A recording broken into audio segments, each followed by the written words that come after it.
Conspiracies, government cover-ups, Earth mysteries, monster cryptids. Hospital Porter's Pride and Dignity Stop the New World Order. Welcome to HPANWO TV and welcome to this, the 111th reply to comments video. This is the video in which I reply to your comments, hence the title. The reason I make these videos, this is the 111 I've made now, is because you guys leave a lot of very interesting comments and I feel obliged to reply to them. Some of your comments are long, thought out, asking me direct questions or giving me direct challenges or other statements that demand a response. I don't have time to reply to everyone by text, so I make these reply to comments videos. And you may think this is pretty useless because I've only left you one comment. So you know, why am I going to watch such a long video for that? 9 hours? That's too long. Well, the thing is, first of all, you don't have to watch the whole video. You only have to watch up to 1 hour because I'll put a timestamp under the comment I'm replying to, telling you within the nearest hour of the upcoming reply to comments video when I'm going to answer you. Also, my reply to comments videos are not 9 hours anymore. They're much shorter, although this one might be quite a long one because I do them more often. Another reason to do these is I enjoy doing them, and many of you viewers enjoy watching them, and I know some of you watch them all the way through. Even if you haven't only left like one comment or something. So yeah, thanks. And I enjoyed doing them. Another reason is to preserve these comments in case, well, in this day and age, you know, you've always got to think, well, will the video get deleted? Will my channel get deleted? Things like that. Stephen Molyneux made this point when he got banned from YouTube. So this preserves a precious philosophical dialogue. Now,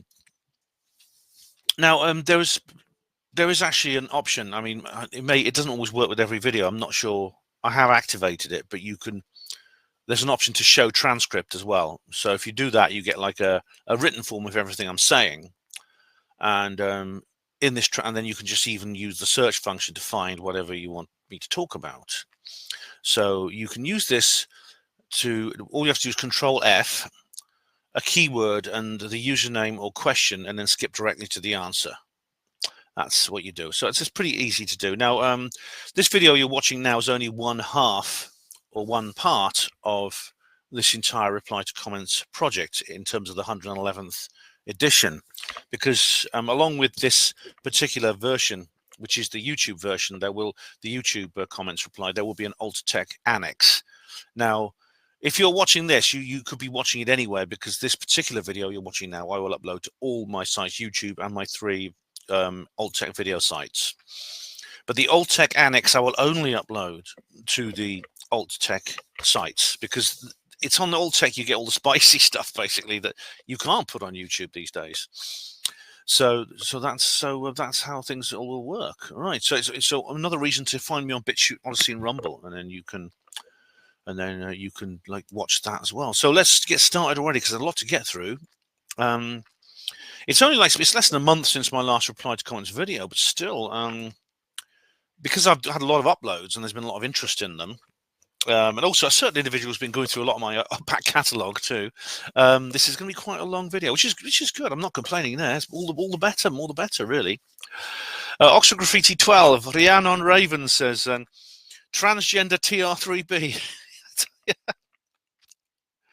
That's what I call the little bed sheet behind me that Tina, another blonde, actually made for me as well. I call that the transgender TR3 piece.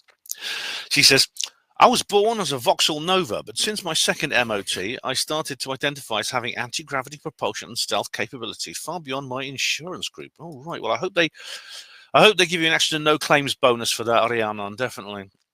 And now we have the reply to comments 110. First beaten Neil, says Red Snapper. And Neil says, damn it. Bloody Wi-Fi on the GWR train not working. I will notify the Department of Transport about this outrageous lack of service. Red Snapper says, lol. And then Darren, on the same video, Darren says first. And Red Snapper says, no, I was. All right, Darren gets the bronze, I think. It gets the bronze tinfoil hat. Reply to comments 110, DJ B2 says, Ben, reacting to the mumbler only encourages him. I know, but I can't resist it. Rich Horden says has a party. It just puts like a party popper emoji there. And Michelle S says Steve makes videos that stand on their own. What Ben does really has little impact as Steve addresses the latest news and events surrounding the subject. That's true. I mean, some of his videos directly reply to me, the same way I make some directly replying to him. But more or less, Steve just puts his opinion out there, and I sometimes like put mine as a response because we tend to disagree quite a lot. And on reply to comments 110, DJ B2 says, it seems the mumbler has a limited vocabulary. Examples of this is the overuse of steaming pile, drivel, and piffle peddler, etc. Steve Mumbling replies immediately underneath, if you see a cabbage, how many terms would you use to describe it? DJ says, more than you. And he adds here, green, white, red, boiled, fermented, pickled, etc. There are others, and get more fiber in your diet so your piles are not steaming.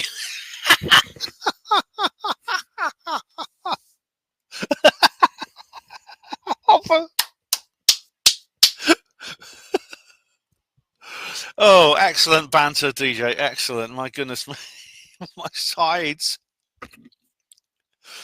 That's a classic rejoinder, that is. Steve Mumbling says to DJ, it rather depends on what sort of cabbage you're looking at, doesn't it? You didn't ask me to provide a list of piffle peddlers. No, well, you know, Steve, you tend to provide that list yourself. There's me, there's Jeremy Corbell, there's George Knapp, there's a lot. David Splendid Isolation says underneath, I'm looking forward to Steve finally not letting the door hit. 110 DJ. The Earth is a donut, Ben, and this explains toroid energy theory. Lol. Oh my goodness me. I swear there's going to be a war between the flat earthers and the donut earthers at some point. No, there really will. They'll be like fighting each other over what the Earth is like. And DJ says here on 110, having a bad credit rating is not a bad thing. It stops you from living beyond your means and becoming a debt slave. Yeah, and David Smith says underneath, it can be a bad thing. You'll get worse credit terms if you ever need to borrow. That's well, I see your point, guys. I mean, in the sense, you tend to get a bad credit rating if you have like a bad record of borrowing and not paying back. In my case, I'm actually challenging. I believe I was missold some credit, and I'm challenging it. But you know, they don't accept responsibility for that. Which means if I ever wanted to take out a mortgage or something, you know, it'd be a no-no. Things like that, you know. It's not impossible. I mean, you see, there are now some financial institutions that do offer services to people with bad credit ratings. DJ says on 110. Oh, he doesn't say that. I did. I yawned. DJ says, sorry for commenting a lot during this video. Oh, don't be apologetic. DJ, if it wasn't for you and people like you, this video wouldn't even happen. It says, it's taking my mind off the computer science experiments I have to conduct in the upcoming week. Oh, my God. What's that? Are you trying to create generative AI or something? Oh, my God. Put in a good word for our computer overlords, will you? For me, will you? Right. 110 DJ. Avoiding being a debt slave is easier than avoiding being a tax slave. Yeah, I mean, debt is still optional. I mean, I mustn't give them ideas. Tax, unfortunately, is obligatory. Debt, unfortunately, is optional at the moment, but I'm sure there's some legislation going through Parliament right now to make it compulsory. DJ says avoiding is different than evasion. Yes, as Alan Partridge says, with a little teddy bear. My name's Brian. Don't be nasty to Alan. He doesn't evade tax. He just avoids tax. Whereas the other way around. 110 DJ. Not buying alcohol and petrol is avoiding. Putting money into a dubious offshore fund is evasion. That's right. Yeah. I mean, if you want to pay less tax, I mean, the simple thing to do is don't smoke. I mean, the amount of bloody charge tax they put on cigarettes is unbelievable. It's absolutely unbelievable. Right. DJ B2, 110. Did the software and BIOS computer experiments today? Upcoming week is hardware experiments. Something about PCIe and me lanes and SATA stuff. All right, sounds very complicated. But presumably you live to tell the tale, because this was like 3 weeks ago. 110. Red Snapper, are you related to the climber J.H. Emlyn-Jones? Not to my knowledge. There may be some weird sort of like slippery deformed half-brothers out there that I don't know about. My family has a very, very dark history, and I don't discount anything right now. It's one of these weird things, you know there are secrets in the family they've never told you, and you don't know what they are, but certain names come up, and then everyone goes quiet, that kind of thing. That's my family. Reply to comments 110. DJ B2. Most politicians tax evade, and the civil service are too weak to prosecute, as they are at it as well, allegedly. Oh, you know what? Remember the expenses scandal? I'm sure it's just the tip of the iceberg. Are you seriously telling me they actually, the politicians actually are not hypocrites and they do what they tell everyone else to do? Remember the lockdown? Remember, Boris partying and things like that? They all did that. They all did it. They impose laws on us, but they don't keep them. 110 DJ. Chemtrails are a thing. I've been seeing the sky change since 1996. Yeah, it goes back, I think, at least to the 1960s. Definitely. And a skeptic would say, well, that's because that's when jet aircraft became common. Well, there's more to it than that. 110 DJ. Science is now dogma. See the Great Plague of 2020, whenever the Ukraine war started. And Michel S. says underneath, science is the best way of determining the truth as we have. I'm sure Ben will read your comment and insert his catchphrase of rhetoric, not argument. Well, you see, to comment on what DJ has said, Michel's got some more to say here in a minute. You see, people confuse, people say, well, because science is this great way of finding things out, and of course it is. It is. It's one, but then they say, well, that means that scientists are continuously drawing. They're these pure angelic beings who draw perfect circles wherever they go, and they're not affected by politics or psychology and things like that. So therefore, anything the scientist says has to be true. So trust the science. That's the dogma. You see, that's the dogma. It's the idea that science cannot be corrupted. Scientists are not human. Essentially, they are kind of like a superhuman. That's the dogma. And that's what skeptics don't understand. Michel S. says here, if science were dogma, progress would be completely stalled. It hasn't, and it likely won't anytime soon. Something doesn't become dogma if it doesn't agree with your position. That's your problem.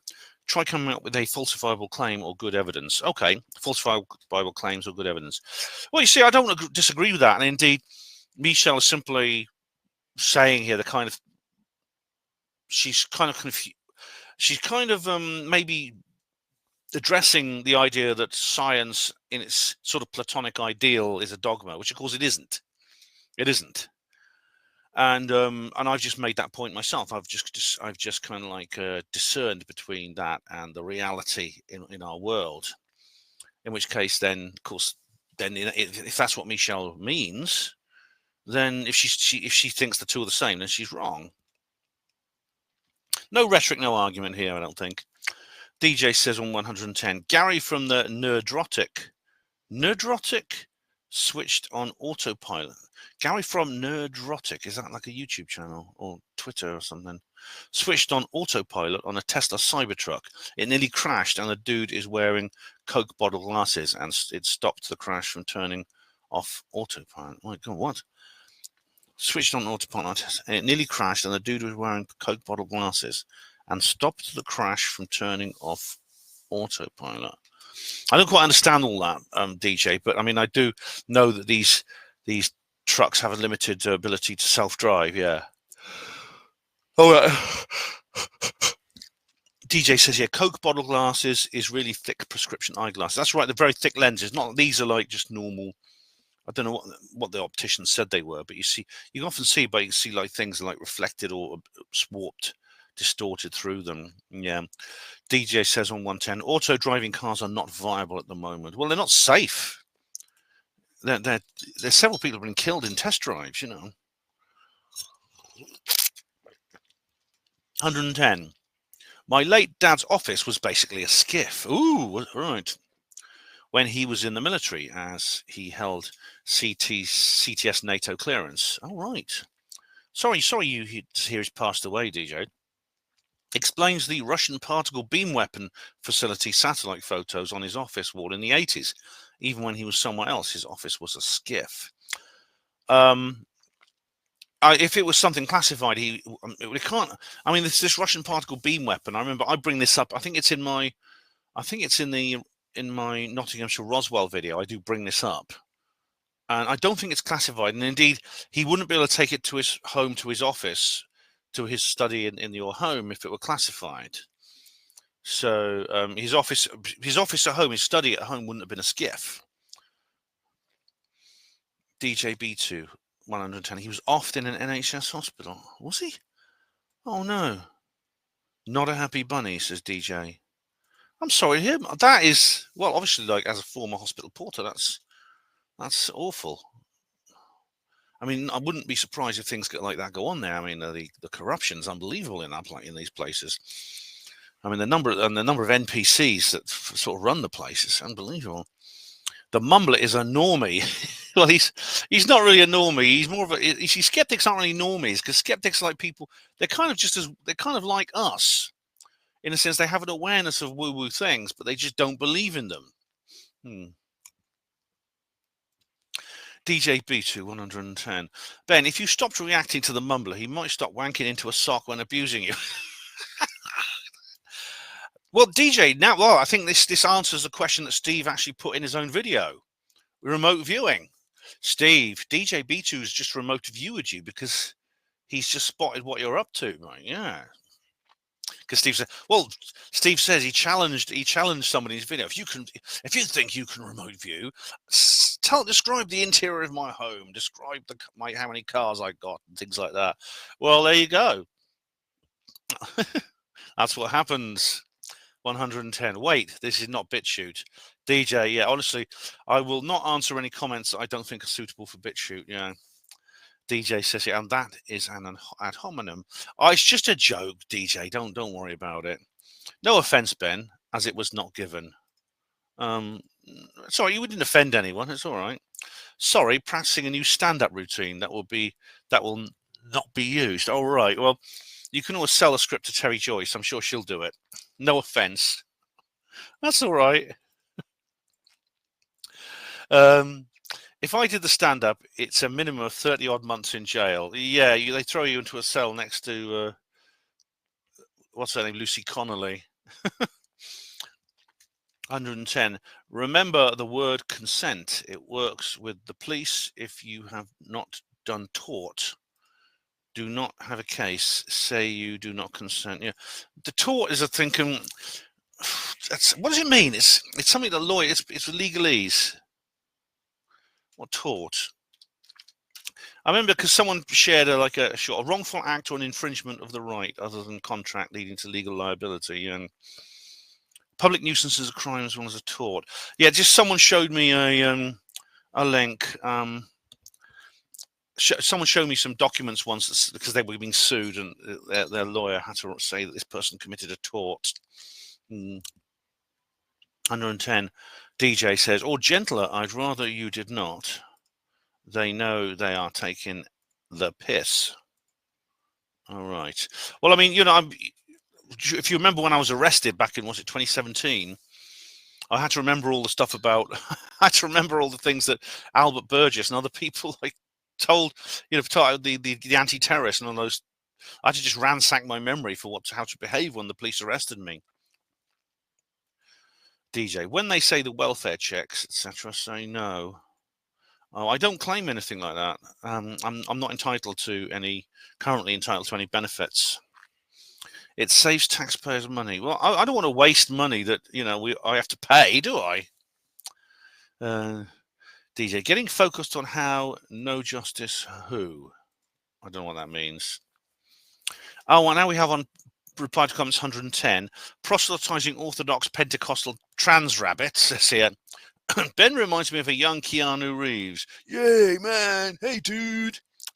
The one, endowed with special powers that elevate him above the unthinking herd. He's targeted by the shape-shifting globalist elite when he strips down to just his David Icke and makes a complete twat of himself on social media. Why do you keep the one endowed with special powers?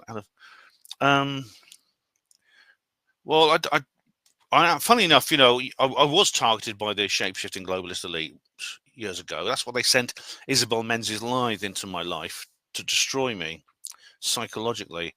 But I don't think I make a twat of myself on social media. And well, you follow me enough. Maybe you don't as well, because you don't half follow me a lot, Rabbit, do you? I mean, you watch every damn thing I say. I know. I recognise your very amusing username. Yeah. I mean, if you can think of an example like where you think I make a complete twat out of myself, tell me and explain where I've gone wrong, and I'm happy to debate that with you. Teddy Bear Leam says, thanks for the mention, Ben. Great show. Phonically challenging. Oh, phonically challenged. Oh, phonically. F-O-N-I-C-L-Y. Teddy Bear Leam says, also on 110. Phil Mitchell. But yeah, I'm fat and ugly. Yeah. All right. Dark Corner says 110. Looking forward to Ben in the Desert too. Thanks, Dark Corners. And it is, of course, available on my channel right now if you want to watch it. Dark Corner says here on 110. Hi, Ben. I recently watched Conclave on your request. Very interesting film, let down by a somewhat mediocre ending. Yeah, it was. I would call it a sort of unintentional comedy, the ending, basically. Very, very, very silly. I'm not sure if I was the only one that felt they were heading in an anti-Islamic direction, only to U-turn in the final act. For me, the addition of the mysterious cardinal from Baghdad and the spate of bombings around the Vatican City had me thinking for a short time that the young cardinal was going to be an undercover jihadist there to destroy the Catholic Church from the inside. Perhaps this was an intended red herring to throw the audience off, but in my humble opinion, this would have been a far more fitting ending than what we got. Spoiler alert. I won't read the rest of it. But yeah, I mean, there is a spoiler, and I'm not going to spoil it for you, but basically the ending is, I think it's rather stupid. I mean, it is kind of unintentional comedy, but the big reveal, the big twist at the end is done quite badly. It's quite amateurish, and what's more, the Ralph Fiennes character, in response to this, he acts completely differently. It's like, you know, he responds in a way that you wouldn't think the character would. So he acts out of character in response to that. He starts acting like the Tedesco guy does, you know, not the Skywatchers, the character. Paul says on 110, don't let the bastards get you down, Ben. You're a valuable person in the paranormal and conspiracy community. Stay positive, mate. Looking forward to your Contacts in the Desert 2 video. Thanks, Paul. Much appreciated. Neil Peel, Paranormal Peep Show. Hi, Neil. He says here, you explained the Droik background very well in our meeting up in Reading. That's oh right, yeah. I don't know if I've shared this yet, but Neil has a video here. I'll show it to you. There we are. Rendezvous in Reading. There we go.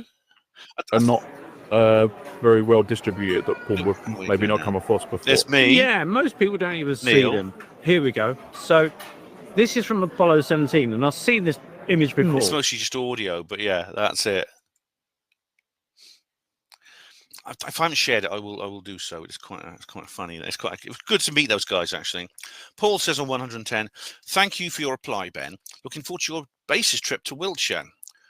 Make sure you get yourself up to Knapp Hill, as I did like your video where you did a night walk up to the Knapp Hill car park. Yeah, that was a video and a half. I rather stupidly, well, maybe not stupidly, because it gave me an opportunity to make a really cool video, but it was called Walk in the Dark, where I literally walked to Pusey from Honey Street through the night. Oh God, that was scary. I could have been 411 at any moment. But yeah, it's a video still on my channel if you want to see it. Unfortunately, the basis trip is now cancelled. Miles has unfortunately cancelled it, which is a pity. He's various reasons for that. That would have been in, when would it have been? It would have been weekend after next, yeah. But there's a Wake and Aware. That's still going on. Tommy Time Television says on 110. That sounds like a 80s children's show on ITV afternoons. Fallacy and film comparisons equals madness. Tommy also says here, if not 110, if knowledge was an IQ test, Ben would score 1,580 plus. Oh, thank you very much. I'm glad you think so. Tommy then says here on 110, you ain't winning a debate with Ben the JR Porter. He could believe in an octopus-shaped Earth and still hand you your ass just on logic. I love that comment. A bit like, was it from Hitchhiker's Guide to the Galaxy? Are you I'm the most fiendish disputant, the neutron wrangler of Built Bogle 6? Yes. And the Deep Thought says the neutron wrangler could talk all four legs off a Archer and Mega Donkey, but only I could persuade him to go for a walk again afterwards. Yeah. We've got a long thread here, actually. Oh, it's the Davids. Right, this is going to be interesting. On 110. David's splendid isolation starts. And why does Mumbling have to continually berate Ben? He literally can't stay away. So what's his psychological need to keep coming back against somebody he claims has no basis in reality? Regardless of what Ben discusses, that's really sad and pathetic human behavior by Steve Mumbling and speaks volumes. Right, well, the reason he continually berates me, I suppose, is because I continually berate him. So I must say, David, I kind of provoke him. And he can't stay away because deep down, you know, he doesn't want to, and I don't want him to. When he left my channel, I quite missed him, you know. It's really weird to say that, but I did. His psychological need, I think it's a kind of like I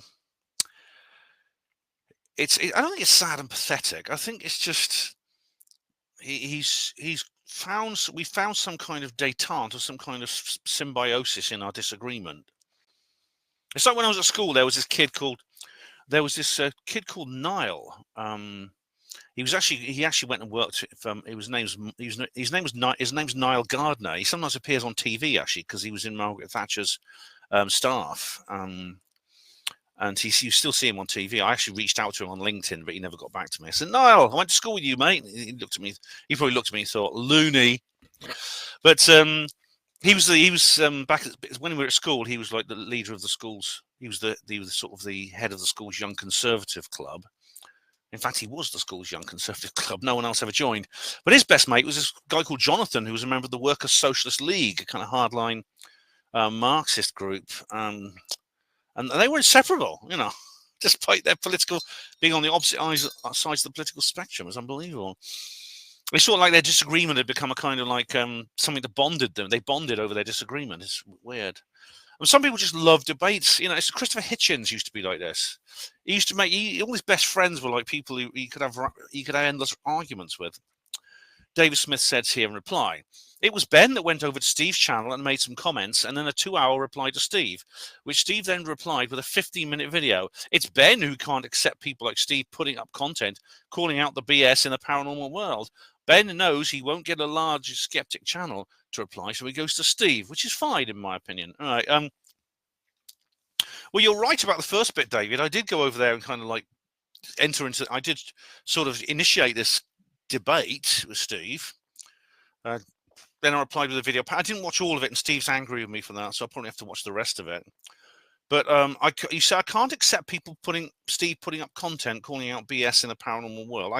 I can accept it, David. You know I can accept it. What do you mean I can't accept people putting up content calling out BS in the paranormal world? Yes, I can. I know I won't get a large skeptic channel to reply, so I go to Steve. Well, I've had a few like big-time skeptics reply to me. I mean, I was actually on the show with Marsh from Merseyside Skeptics, Michael Marshall. I was actually on his show. And, you know, Tristan Swale, I mean, I fell out with Tristan Swale, but that's not because he's a skeptic. That's because he's a cunt. That's why I fell out with him. So I don't have a problem with any skeptic replying to me, big or small, large or fringe. I don't care. Steve, I don't know how I ended up. Maybe it's because Steve and I sort of have a similar kind of reach. We sort of like, yeah, we ended up, you know. David's splendid isolation says to David Smith, so now you're blaming Ben for Steve's abusive behavior. I wouldn't want you on a grape trial jury. Well, David's splendid isolation. To be fair, I wouldn't call Steve abusive. I mean, he is abrasive and he's quite like scathing. But you know, I mean, I've had so much worse. I really have. I don't think Steve's abusive towards me. I mean, if he were, I would put up with him. I think he's just, you know, I don't mind. He's not exactly that rude. And David Smith actually says here, what did Steve say exactly? I know he throws a few insults here and there, but nothing like class is that bad. You know, David Smith, I have to agree with you. He's not that bad. You know, he's not given me anything as bad as I've given him. And Splendid Isolation says, have a listen through to his personal ad hominem digs. It's unpleasant. He doesn't need to do that to get his opinion across. Well, yeah, he does sometimes give personal ad hominem digs, but they're quite minor. I mean, you know, compared to the droid trolls, I mean, he's just nothing. I mean, not nothing is the sense he's not being rude to him. He's just very mild in terms of his. He's very mild indeed. And Smith says back, yeah, and Ben doesn't need to call people normies or woke. What happened to this free speech advocate? Dave Smith, you're right. Can I call you Smith and Splendid so I can tell you apart? Oh, yeah, I think you're right there, Smith. I really do. And Splendid says, that's not personal attacks, bringing his family and mental health, etc. And stop upvoting your own comments. Oh, it's funny, you know, David, Splendid Isolation, but you know, we all do. Oh, I try to resist the temptation, but I do sometimes click like on some of my own stuff.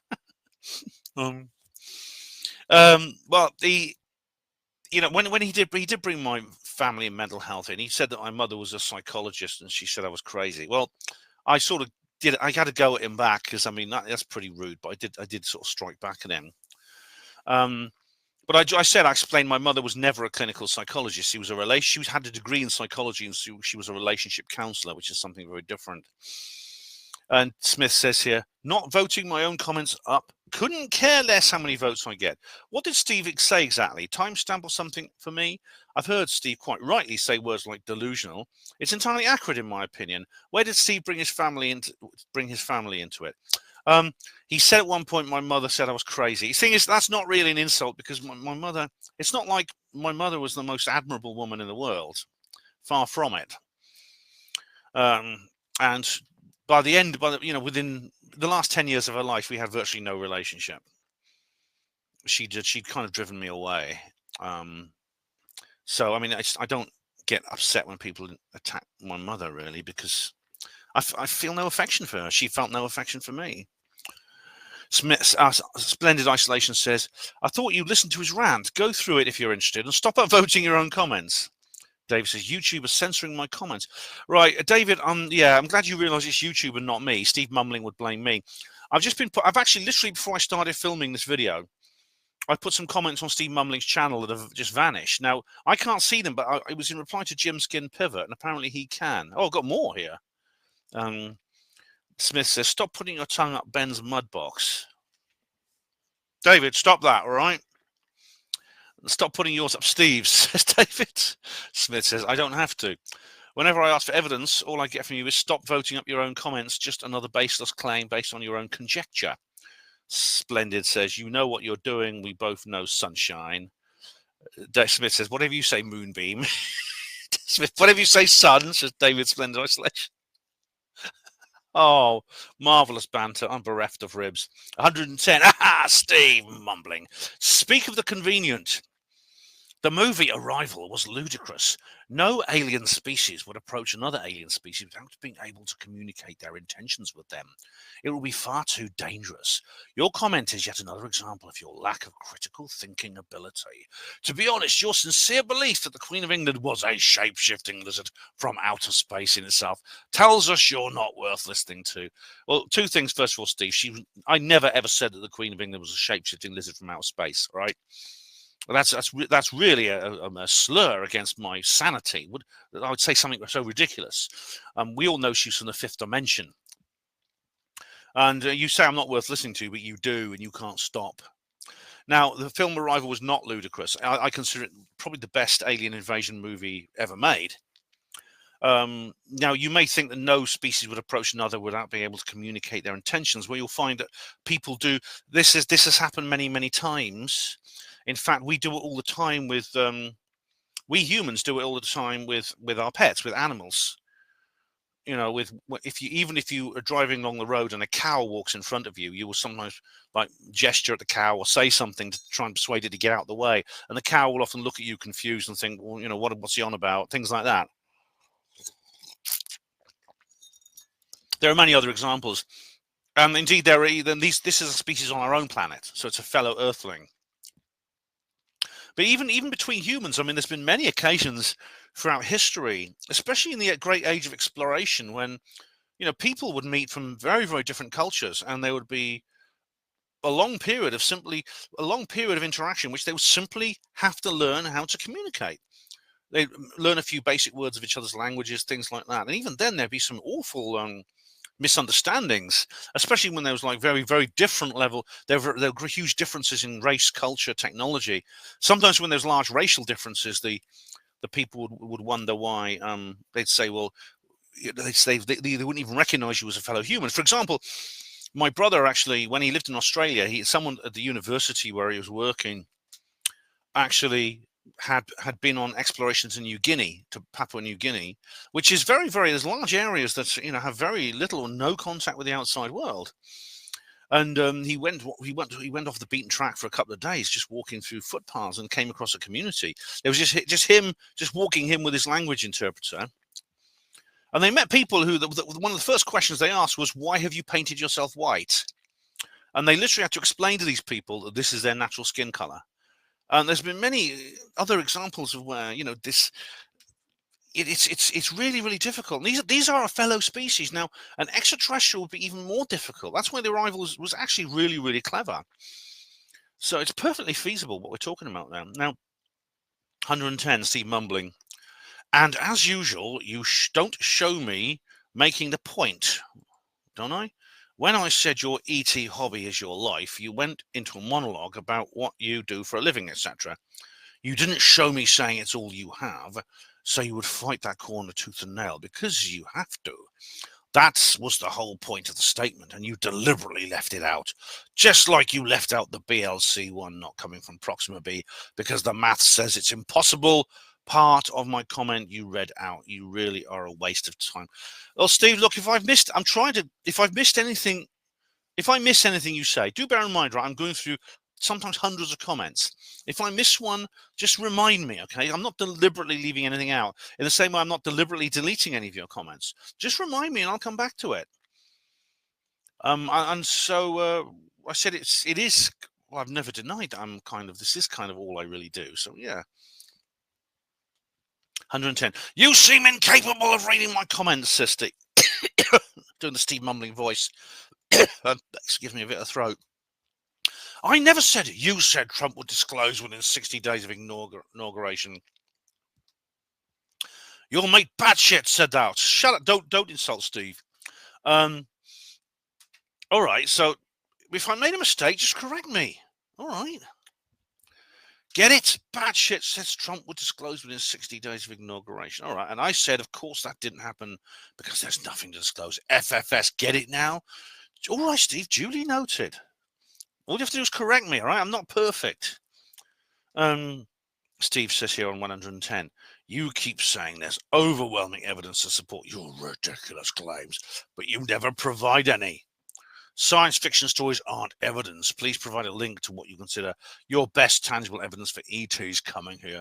You won't be able to because there is none. Oh, look, where do you want me to start, Steve? Do you want me to go into some of the CE3s and things like that, the various encounters? Do you want to, what do you want? Project Condign, the Cometa report? I mean, there's documents, was witness testimony. There's forensic evidence, Dr. Irina Scott and her work. I mean, where do you know, it's everywhere. What do you mean there isn't none? 100. If you're going to show clips of me, please show the point I'm making. Not everything, but the point I'm making. Avoiding the point I'm making clearly shows you think I have a point. I don't. I have a point, doesn't it? Are you talking about the 11-minute video, is it? That I didn't play all of? Is that what you're complaining about? Because you put a comment on there about that. Red Snapper says, I've been doing some remote viewing. I know you drive a Holden. Steve Bumbling says, impressive. Well, does he have the sock in the Holden, Red Snapper? Does he? But yeah, well, Steve, unfortunately, Steve has shown us his car. So, and he did confirm he drove a Holden. I mean, he's got to, you know, as a patriotic Aussie, he's got to drive something from some homemade car, or you know. Anyway, and Steve says here on 110, again you reference science fiction piffle peddlers rather than show evidence for Mac Brazel being paid to change her story. You produce zero evidence to show Mac, so Brazel changed his story. Repeating third or fourth hand science fiction stories doesn't cut the mustard as evidence in the real world. That's funny enough, because Jim Skin Pivot actually said this on your channel. I don't have the information to hand, but you know, Mac Brazel actually was originally quite keen that the debris he was bringing in was extraterrestrial. He's hoping to win a prize, because there was I think the National Enquirer was offering a prize for someone who could bring forward flying saucer evidence. He then later went and did his confession on the Frank Joyce show, and he even told Frank Joyce off the air. He said, "Yeah, it's not real. I didn't mean what I just said," because Joyce wasn't convinced. Joyce actually said that. So I don't know if that counts as a third or fourth hand science fiction story, but I mean, I don't have the information to hand, but I could get it for you. It may be in the Roswell trial book.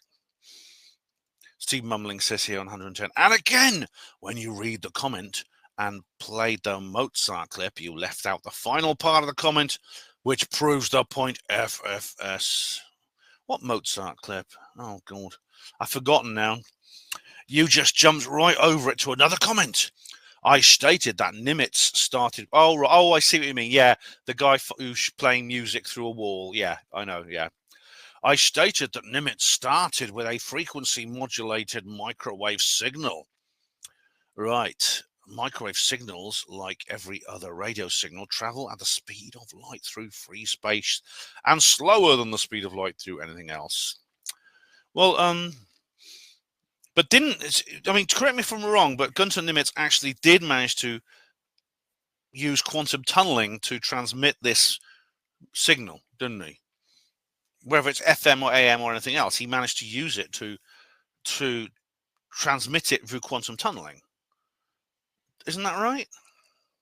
I'm not wasting any more time on this video. It's complete and utter rubbish. Well, Steve, I'm asking you for some clarity here. Gunter Nimitz, I mean, this was on Professor Simon Holland, who you used to like and now turned against. And he said that this was an experiment. This was literally, he managed to use this signal to transmit music via quantum tunneling through a barrier, which wouldn't actually have permitted the radiation of the signal. Am I correct? It was actually an insulator, but it got through quantum tunneling.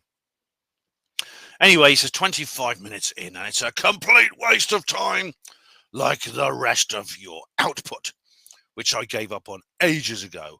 I don't watch any of your nonsense. If you do anything about me, I take a look, because you tell me you've done that. That's all. All right, I'm happy to do that, Steve. But look, I'm not trying to misrepresent you. I'm not trying to edit you selectively or anything like that.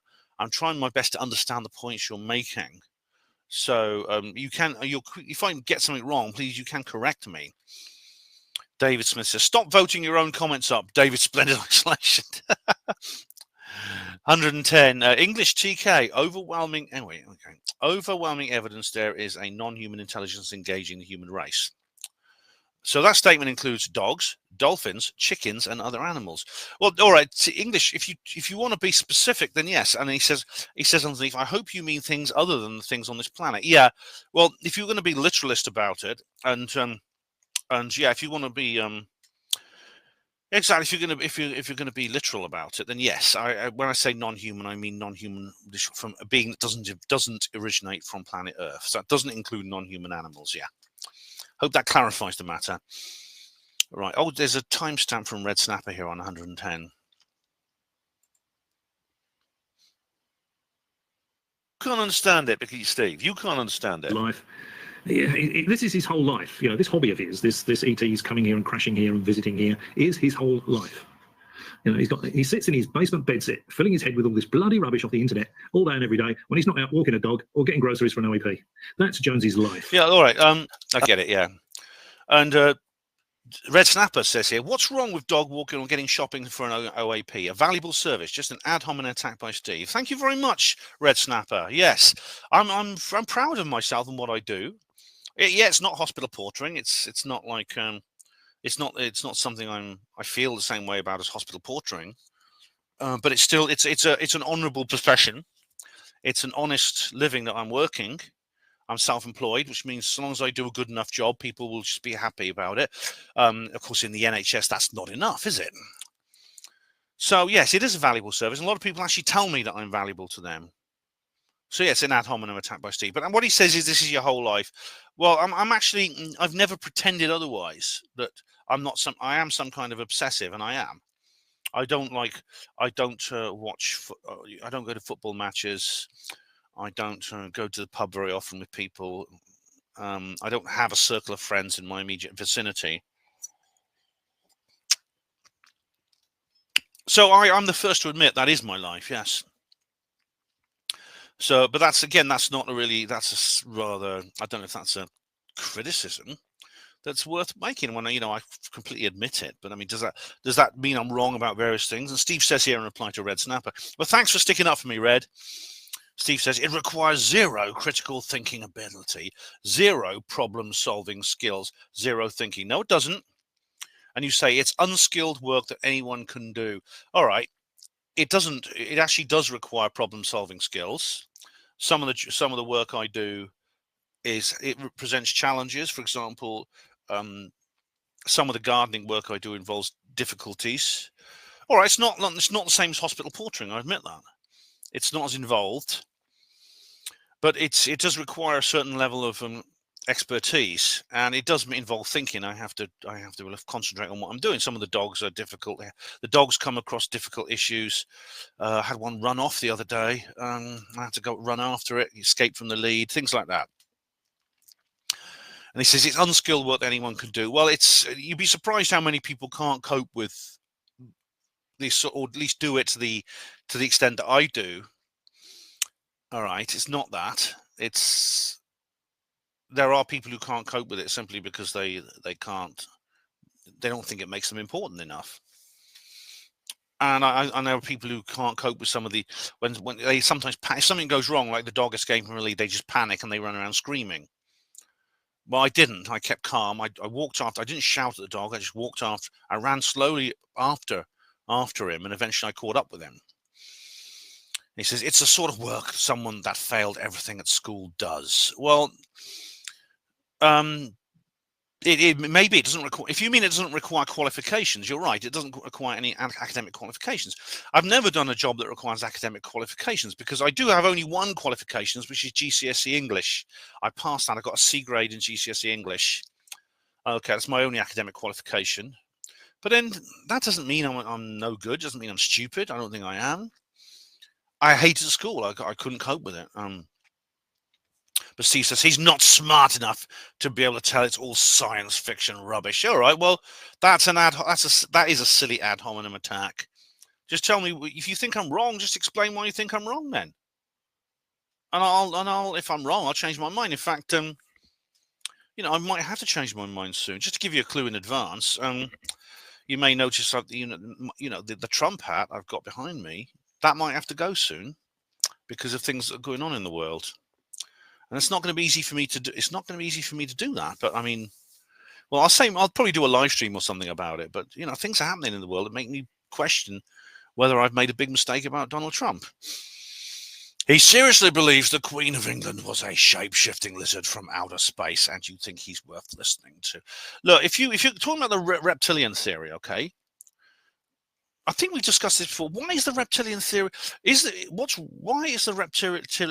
What reason is there to disbelieve in the reptilian theory other than, oh my God, it just sounds so crazy, all right? Because saying something sounds so crazy is not a reason. It's not a reason.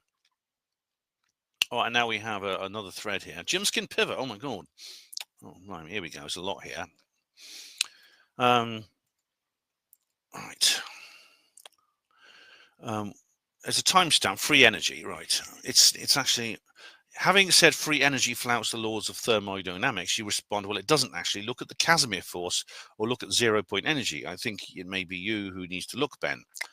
All right, the Casimir effect does not flout. All right.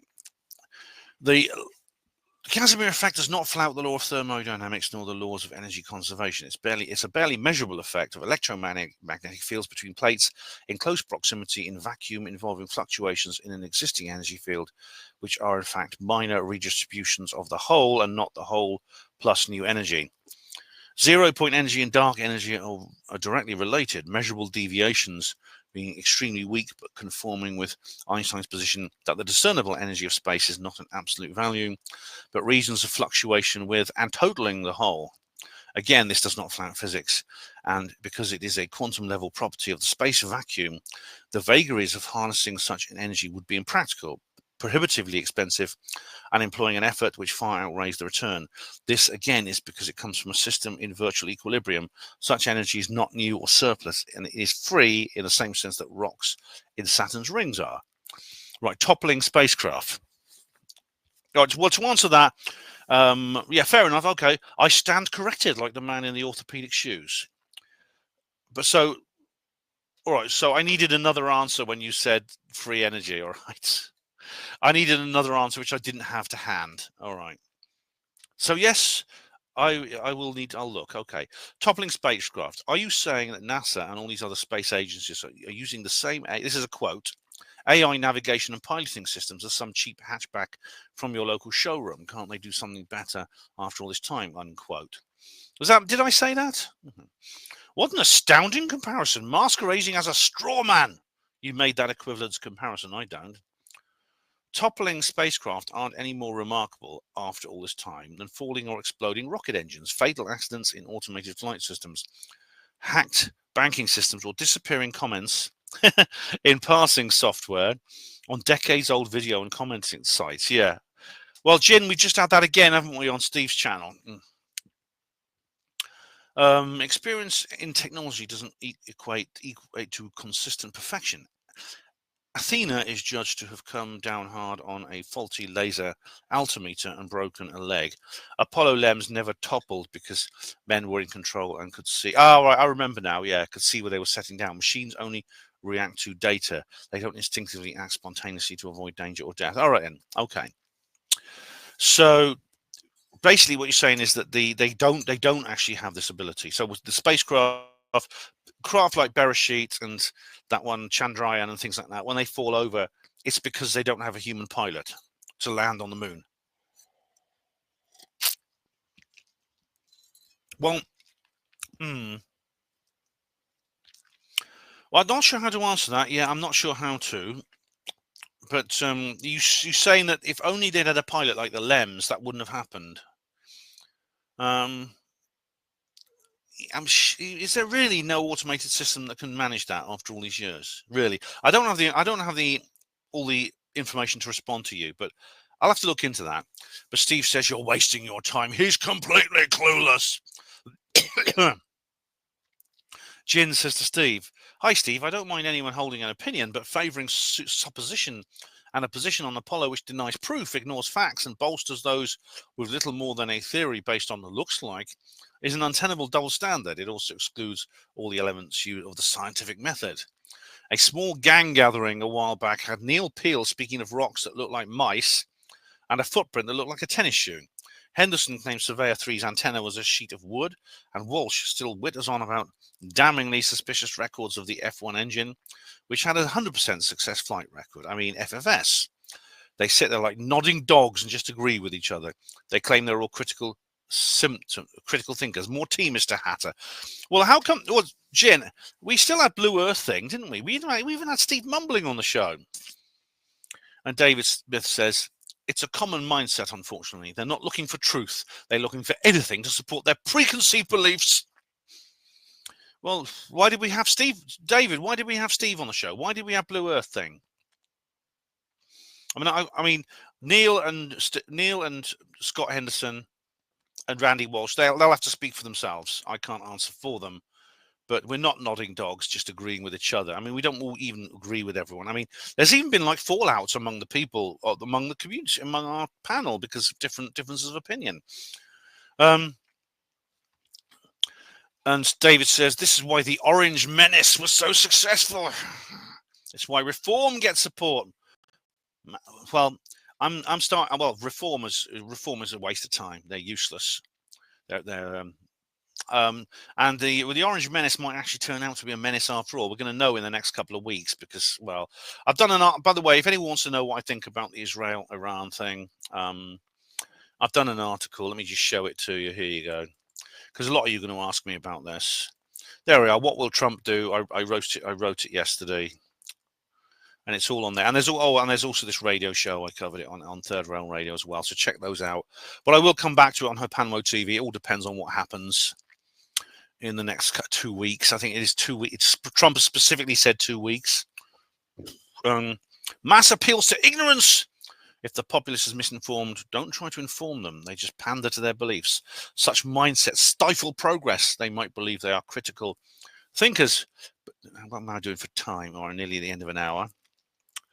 But if they dare peek out of their echo chambers, they often find reality conflicting with their beliefs. And lab-based, says underneath here, there's been some research might be relevant, namely research reveals Trump voters lack cognitive reflection and may have a lot of other negative traits, with hyphens in between each word. It's a long hyphenated phrase. Some findings of MAGA supporters, Trump voters, very much mirror certain traits of the conspiracy theory believers, such as negative cognitive sophistication, less educated, high neuroticism, tendencies such as RWA and SDO, I don't know what that means, and narcissism. Coincidence that Trump pushes conspiracy theories to his voters. There is no such thing as a coincidence, those same Trump voters might say. All right, well, lab-based, I suggest you look at my video. I mean, it's the one with, I think I related it to, what's her name? Karen, what's her name? Karen Smith, what's her bloody name? That nice looking Australian lady. What's her name? Karen Douglas. Right, just look at this video here. Professor Karen Douglas at Granite SITP. I answer all those points there. Save me from repeating myself. Steve Mumbling says here, they're just crackpots, tinfoil hatters. They must know the moon landings were real because they know they have to invent points to lie about. Maybe they just can't afford their prescribed medication. Okay, Steve Mumbling. Steve, I already placed a response, but it's vanished. Oh my goodness me. Am I now? Well, Jim, you're not going to accuse me of like doing this, are you? Anyway. Another example of double standard here. Ben describes empty assertions or unsophisticated comments as rhetoric. No, I don't. No, I don't, Jin. I describe rhetoric as people saying things like this. Crackpots, tinfoil hatters. They can't afford prescribed medication. That's rhetoric. I know the difference. However, the rhetorical fallacy keeps coming from those who claim their more marginal position to be reasonable while inventing the principles of a scientific method for their own theories. I refer to, and I paraphrase, academia keeps quiet on alien issues because they have to earn money or funding in the conventional world of the extant received wisdom. That's a good summary, yes. But he says, this is bollocks. If they're not voicing a radical position publicly, then Ben cannot know they have a position to hide in the first place. What? I think talking, Jin, I talk to these people occasionally, and I think that's all you need. It can only be a hearsay-based claim that this is a common or significant. Whether it's the periodic table, white dwarfs, black holes, Big Bang, or natural selection. Well, I don't care about. I either think those things are true or I find them irrelevant. Natural selection, I've done a video about that. PhDs are notorious for using bare or nebulous evidence for speculations, sensation, and discover as a claim. This competitive strategy has often catalyzed more effort, research, and better evidence gathering. Or nebulous evidence. Well, it's PhDs, that is people with philosophy doctorates. Well, doesn't that mean that they're kind of like clever? Apparently, PhDs won't take career-ending risks just to be sensational, get noticed, or make history. Well, it depends. It depends on the subject matter, Jin. I mean, sure, there are some that will say something that's outside the box, and they can persuade people so long as it doesn't err into subjects that are considered taboo. I mean, you don't think you realise it's one thing to make a breakthrough in science, to discover Hawking radiation or something.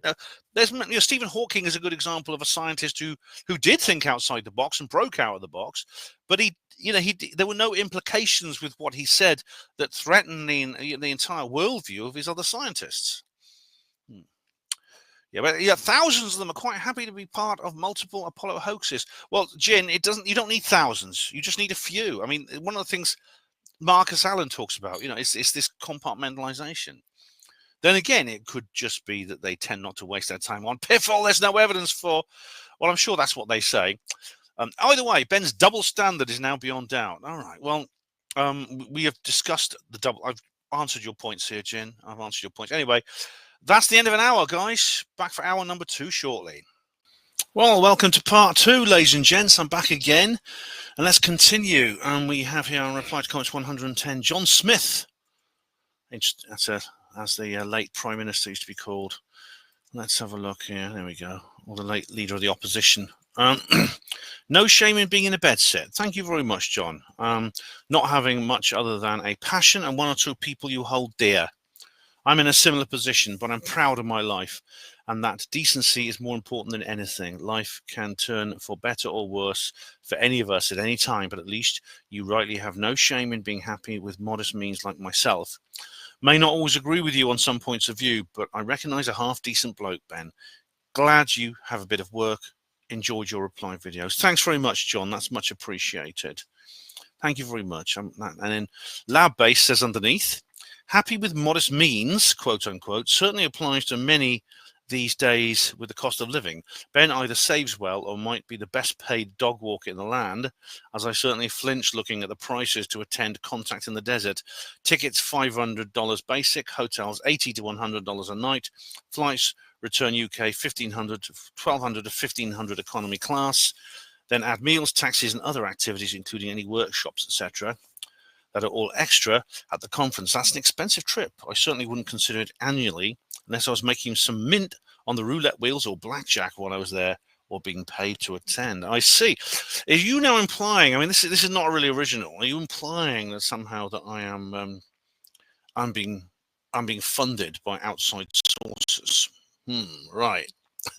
That's not. Is it Mossad or the CIA or MI5? What do you think? Do you think I'm Nick Pope's protege? Right. All right. Well, I'll address this. Firstly, the flights are cheaper than that. I actually got my flight for about £600, not £1,200. It was now. The hotel also was about £60 a night. The one I stayed at.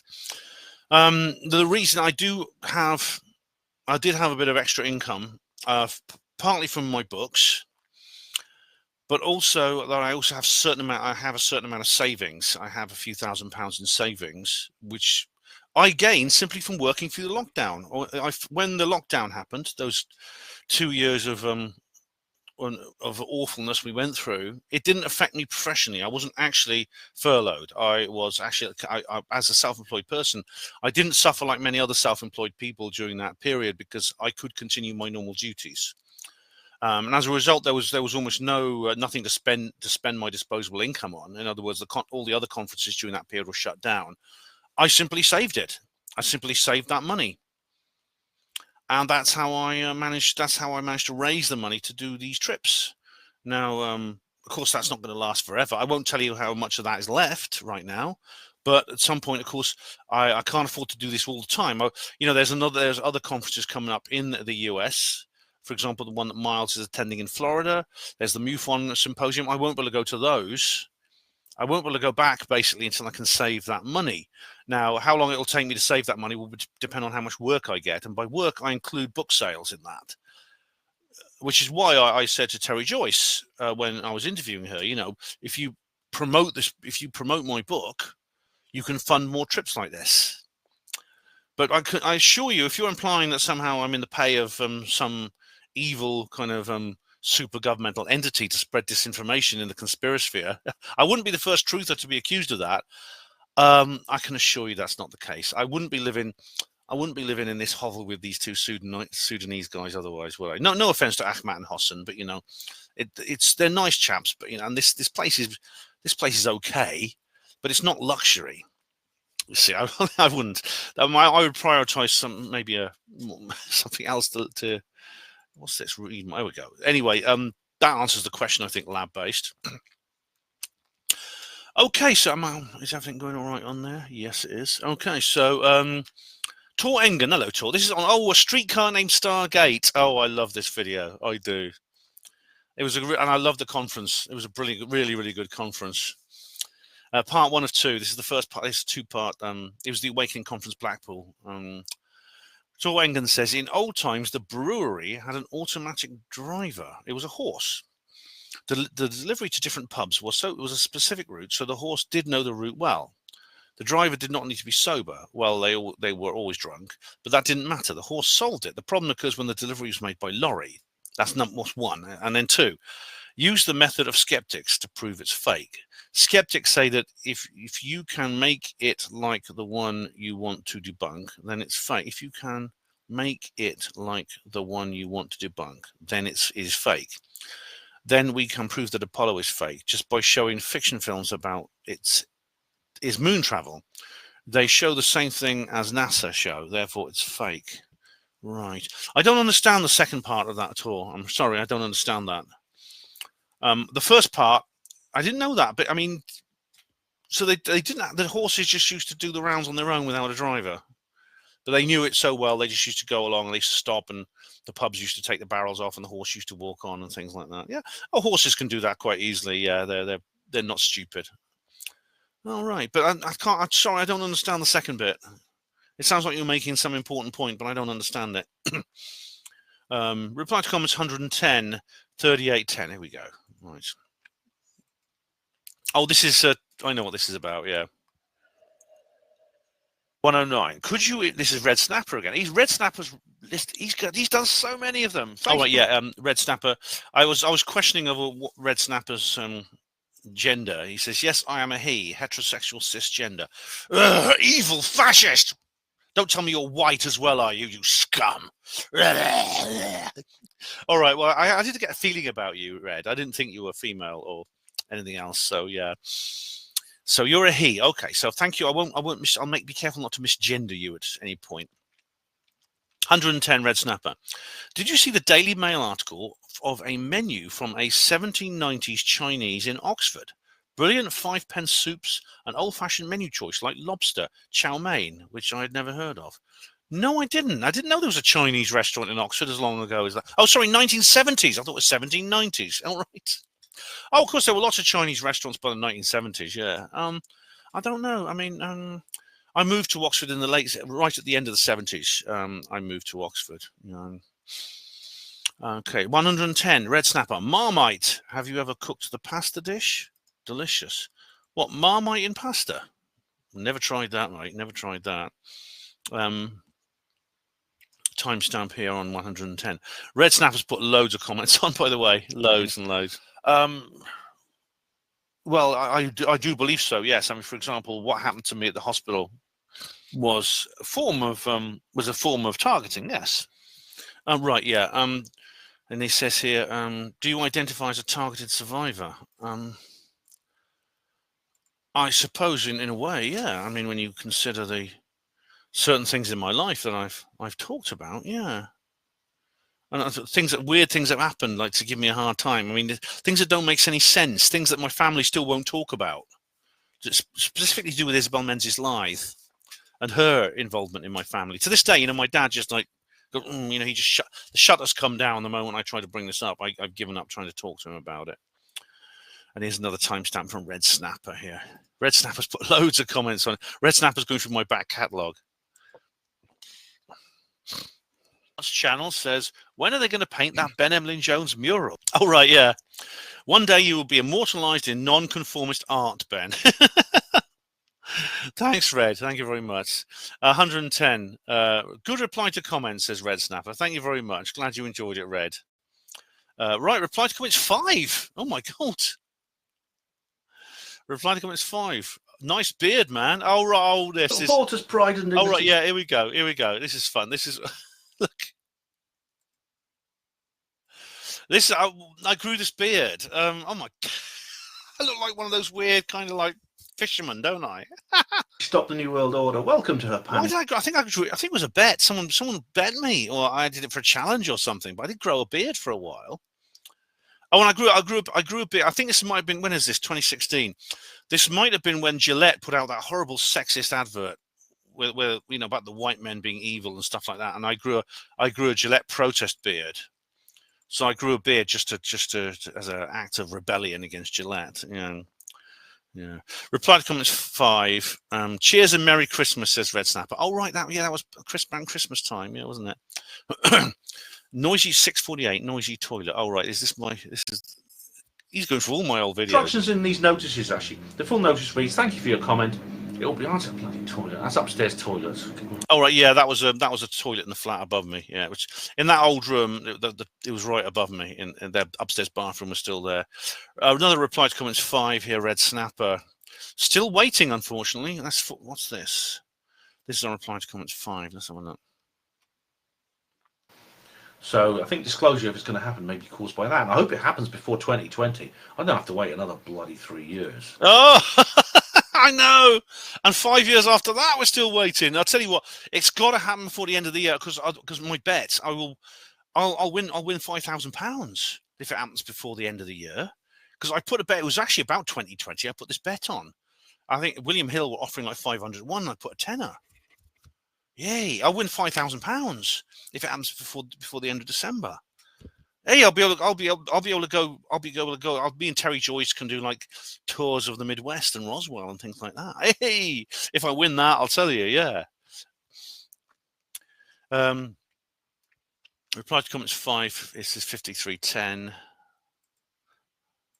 You live in the Rocky Mountains of Alberta near Banff. I think Bigfoot used to live here, but only comes through to pick berries. I would think they stick to the north where people are there. Okay. Do you think Bigfoot eats berries? I don't know, Red Snapper. Having talked to people who research this, they theorize that Bigfoot has a similar diet to many other creatures of the class and kind of their role in the habitat. In other words, they probably are a vegetarian. And they probably are vegetarian scavengers. And I think there's rather like gorillas and chimps and things like that, or other creatures such as deer, etc. I think they said something about that. They're probably not predatory.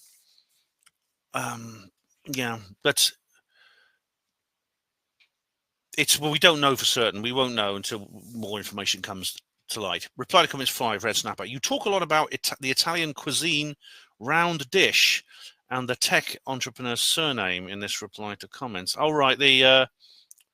Yes.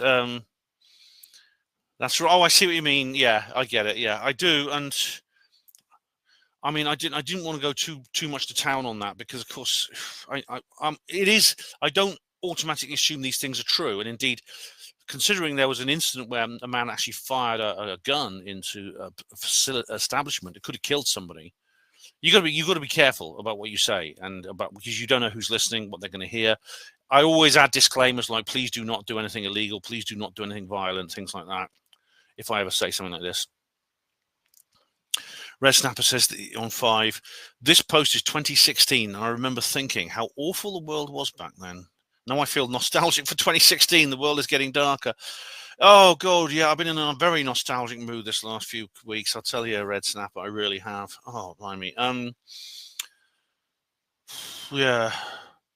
But, I mean, 2016 actually was, at the time, I thought it was a time of enormous hope. I mean, we had Brexit and Trump. But then I never would have guessed how things have changed since then.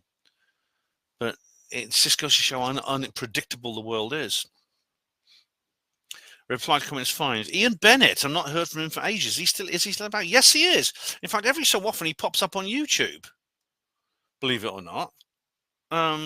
He makes these little. He tries to do these videos where he kind of like does oh, where is Ian Bennett? I don't know how you find him, but he pops up every so often on social media, and he puts videos, completely silent videos where he's not speaking. He hasn't commented for ages, but he still sometimes he'll send me these weird like messages, which is like a video, a completely silent video. Reply to comments, fine. Good reply to comments. Thank you very much, Red Snapper. Goodness me, you're going to go for all of them? Reply to comments 6. Are you a Chuck Norris fan? And were you involved in the mid-2000s Chuck Norris facts phenomenon? Yeah, I think he's quite cool, yeah, but I wasn't involved in that. No, I wasn't. 6, 47, 10. I've got a timestamp here. Made no sound at all. I've got rid of the beard. By the way, I live in the United States in a small town called Tobaccoville in North Carolina. I really don't think we are a UFO hotspot, but I have no facts to back that claim up, just assuming. Well, it could be Minotius, it could be you, you know, again, it could be that they're drawn to you, and this is often like a... All right, Tobaccoville, interesting name. Links with the trade. I don't know. You have to look up the history of the area. Right, reply to comment 6, timestamp here. If you'd been a woo-woo... of the war. And they call you a coward if you refuse to do that. They give you a white feather. That's what they used to do in the First World War. In the Great War, 1914 to 1918, the First World War, the Ministry of War actually used to... Oh, right, yes. If you'd been a woo-woo during the time of the First World War, would you have refused service? I hope I'd have had the guts to stand up to it. I mean, Red Snapper, funnily enough, you say that if you want to know woo-woos during the First World War, right? I can't do better than recommend my cereal. And I'm not talking about Ben's Cornflakes. I'm talking about the Obscurati Chronicles. Where is it? Here we go. This is the right. Do read this, okay? Because this is all about that. This is my serial. It's basically I've written 7 chapters of this so far, and this is here we go. It's called the Obscurati Chronicles. Now it was going to be a novel, but I thought I'm never, this is crazy. I'm not going to do this, so I've basically made it a serial, which I'm trying to work on. And this is the first chapter. That's chapter 2, and this is chapter 1. There you go. There's chapter 1. And it's got some illustrations in it, as you see here. I've got little pictures and things like that as well.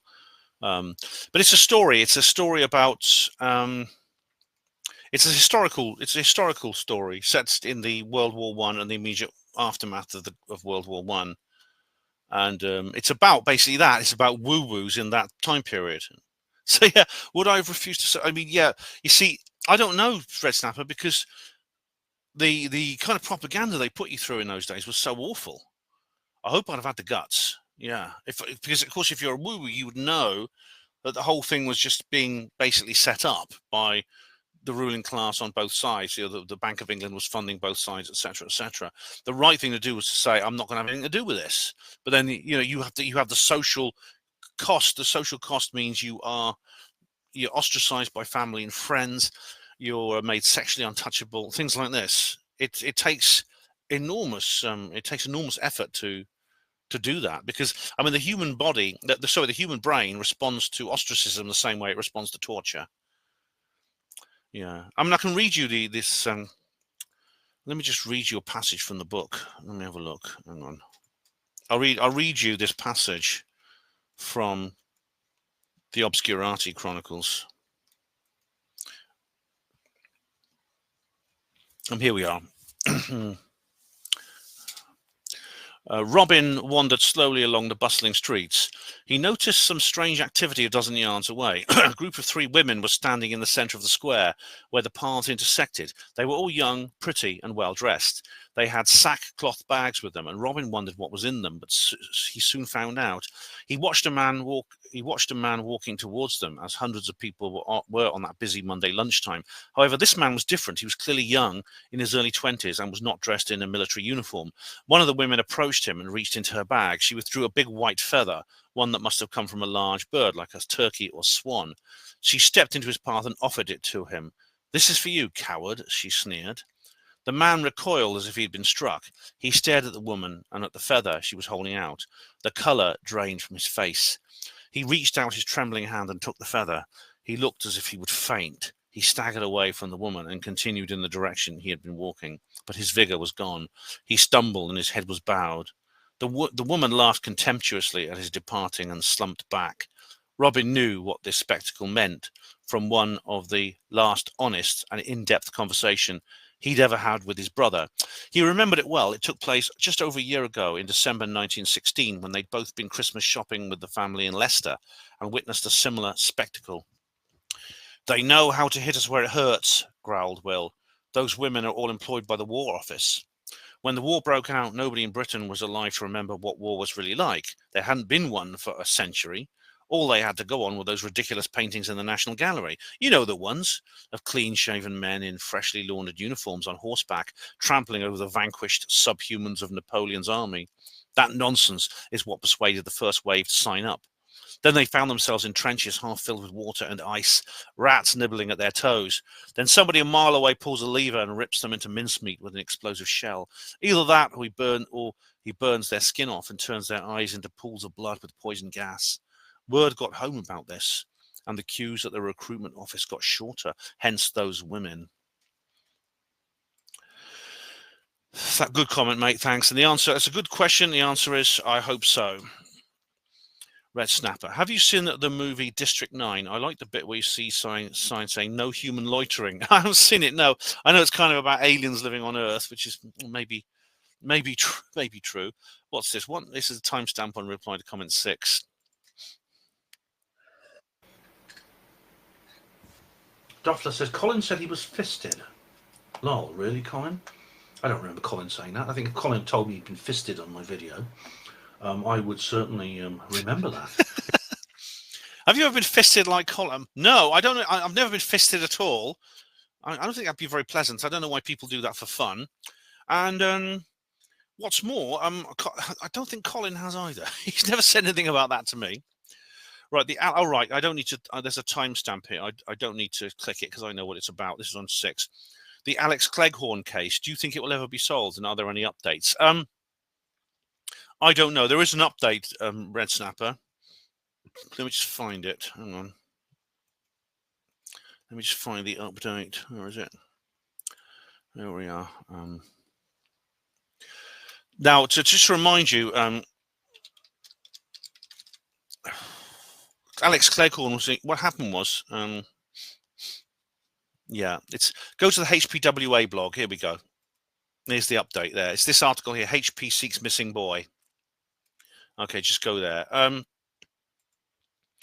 Alex, this happened on New Year's Day, 1966. A teenage boy called Alex Cleghorn was first footing. That means good. You know, it's just a Scottish New Year tradition where people walk around, going to different people's houses, and they have street parties and things. They were walking along Govan Road in East Glasgow. Now, I know this because I actually went there. I actually paid a visit there when I was in the Scottish UFO Paranormal Conference, a conference from which I'm now banned. But they were with these two older boys, David and William, and suddenly David and William looked around and just realized Alex was no longer with them. They didn't see him walk away or anything. He was just gone. The police investigated, but to this day, Alex is listed as a missing person. And members of Alex's family still comment on articles and social media posts about this case. And there's one of his relatives has a TikTok channel, someone called Cleghorn, you know. But yeah, there's basically there's this guy called Andy Owens. He's a hospital porter, and he's investigating the case now. So hopefully there will be some updates soon. There may be, you know, after all this time though. I mean, it's what happened to him. The disappearance it's very like the ones that David Paulides talks about. But it's unusual to have one like that in where a person disappears in a public place with other people in an urban area. That's very, very unusual. Right, same video 201. What's this? His reply was going to be president. She was going to be the chosen one. And one reason I'm relieved she wasn't is I don't have to remake my disclosure video in drag. Oh, that's right, Hillary Clinton. Yeah, oh, that's one. Yes, I did it. I dressed up as Obama. That was banned. That was. Oh yeah. Yeah, I bet you'd have loved to have seen that. Well, I'll tell you what, maybe when Tulsi Gabbard is elected, I will do that then. Shall I? I'll do that. All right then. This is someone called Control Voice. Hello. This is on reply to comments 110. Since you mentioned the video game XCOM, I started a fresh game of the XCOM remake. I've created an alien extermination squad and named the soldier Ben Emlyn-Jones, Stephen Greer, Mick West, Stanton Friedman, Michael Shermer, Steve Mumbling, David Icke, and Art Bell. Sorry, there are no hospital porter classes in the XCOM remake, but I made Emlyn-Jones a combat medic. Oh, right. Oh, blimey. If you ever do get around to playing the original 1994 game, I'd love to hear you do a review. The team that made it obviously knew a lot about ufology, since they included tons of references. There are grey and reptilian aliens, Element 115, Sidonia, UFO crash retrievals, just off the top of my head. XCOM, right. Speaking of ufology in video games, did you know that Art Bell had a cameo voice appearance in the 2006 first-person shooter alien invasion game Prey? When the player walks by radios in the game, Art Bell will be interviewing late-night callers who are telling Art about the ongoing extraterrestrial attack. Somebody has uploaded all of Art's speaking parts onto YouTube. Oh, wicked! Well, XCOM, I'll have to look that up. Thanks, Control Voice. I mean, this is what you get for not being a gamer. I mean, I play one game, as I said, Dangerous Waters, and I've even actually got some gaming videos on my old tech sites. But yeah, it's so I'm glad you've given. Those are good names you've chosen for the extermination squad. I'll tell you. I'm glad I'm the medic, so I'll just look after the others and I don't kill the aliens. I quite like that. Thanks, Control Voice. RawCon 2020. Oh, this is a good one because this is like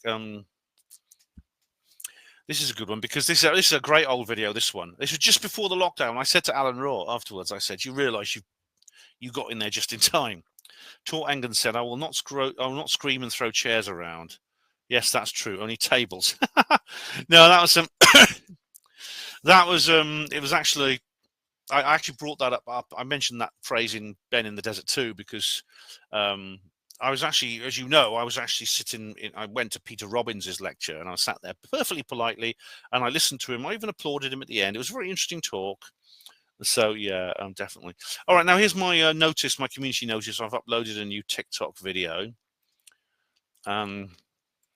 And Michelle Wilkinson has got here it's a YouTube link. What's this? Excuse me, on the left. Oh, right, here, yeah. This is oh, she's posted this before. Individuals who are religious fundamentalists, religious. Right, yeah. This is Bill Gates doing a lecture here at the Department of Defense, and I remember he's talking about basically using chemicals to warp people's minds. I think. And this is the expression, RT-PCR, real-time PCR. Expression of the VMAT2 gene. Can you see over it? Here we have individuals. So let me complete. So over here we have individuals who are not particularly fundamentalist, not particularly religious, and you can see there's a much reduced expression of. Yeah, I mean, basically what he's doing is he's suggesting that chemicals could be used to change people's minds and turn them into different kinds of, make them believe in God or not believe in God and things like that. I think Michelle and I think Michelle, you might have posted this link before. I've certainly seen that video before. Reply to comment 6, 30451 times stamp here for Red Snapper. Stop the New World Order. Oh, I see. Oh, it's me. All right.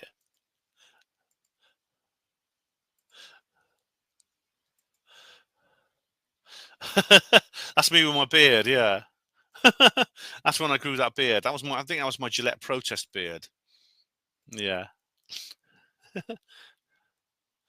And then reply to comment 7. And right, oh, this is my first timestamp. Yes, this is where the timestamp began. Wow, 15 minutes. I used to do it in 15-minute segments. Your timestamp system. So what's going to happen is when you get your notice comment saying that there's a comment for you, it'll have a timestamp on it. It'll not be an exact timestamp, but it'll be one that's closest to the nearest 15 minutes. Yeah, can you believe I used to do it every 15 minutes? Now it's 1 hour. I think it wasn't practical because it was just a bit tricky with that, It was a bit tricky, like doing every 15 minutes, changing it, What's this? 050 on reply to comment 7.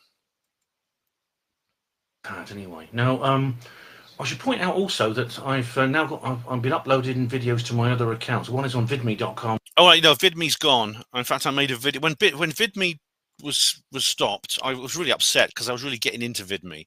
I even made some friends on VidMe, and that was very sad when VidMe went down. I made a video, sort of a RIP VidMe kind of video.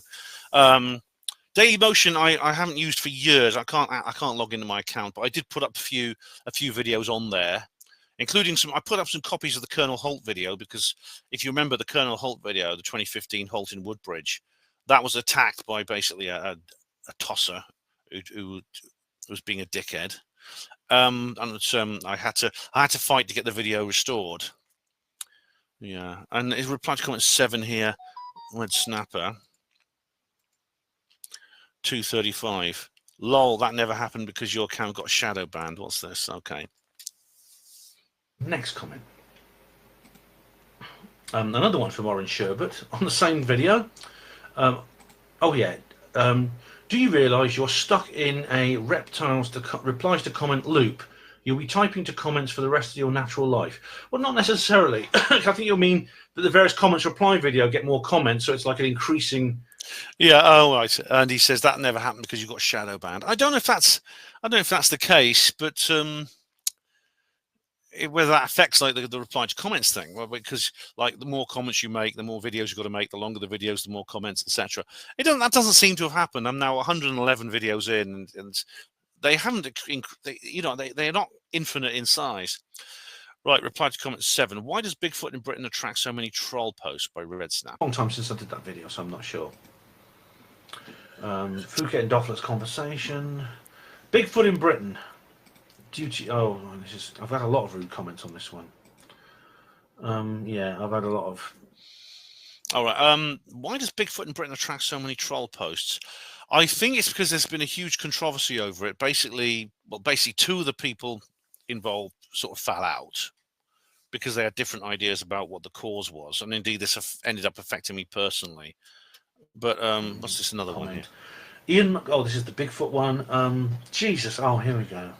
What is it about this particular video that gets people reared up? And he says, there you go again, the Bigfoot video upsetting people. I gave up on 2 minutes 20. It's madness to sit down and prepare to watch a long video about the British Bigfoot. All right. Well, Red Snapper, basically there's one person, one lady, I won't name her, but I mean, I've interviewed her. She's been on this channel, but she believes she's discovered a cryptid.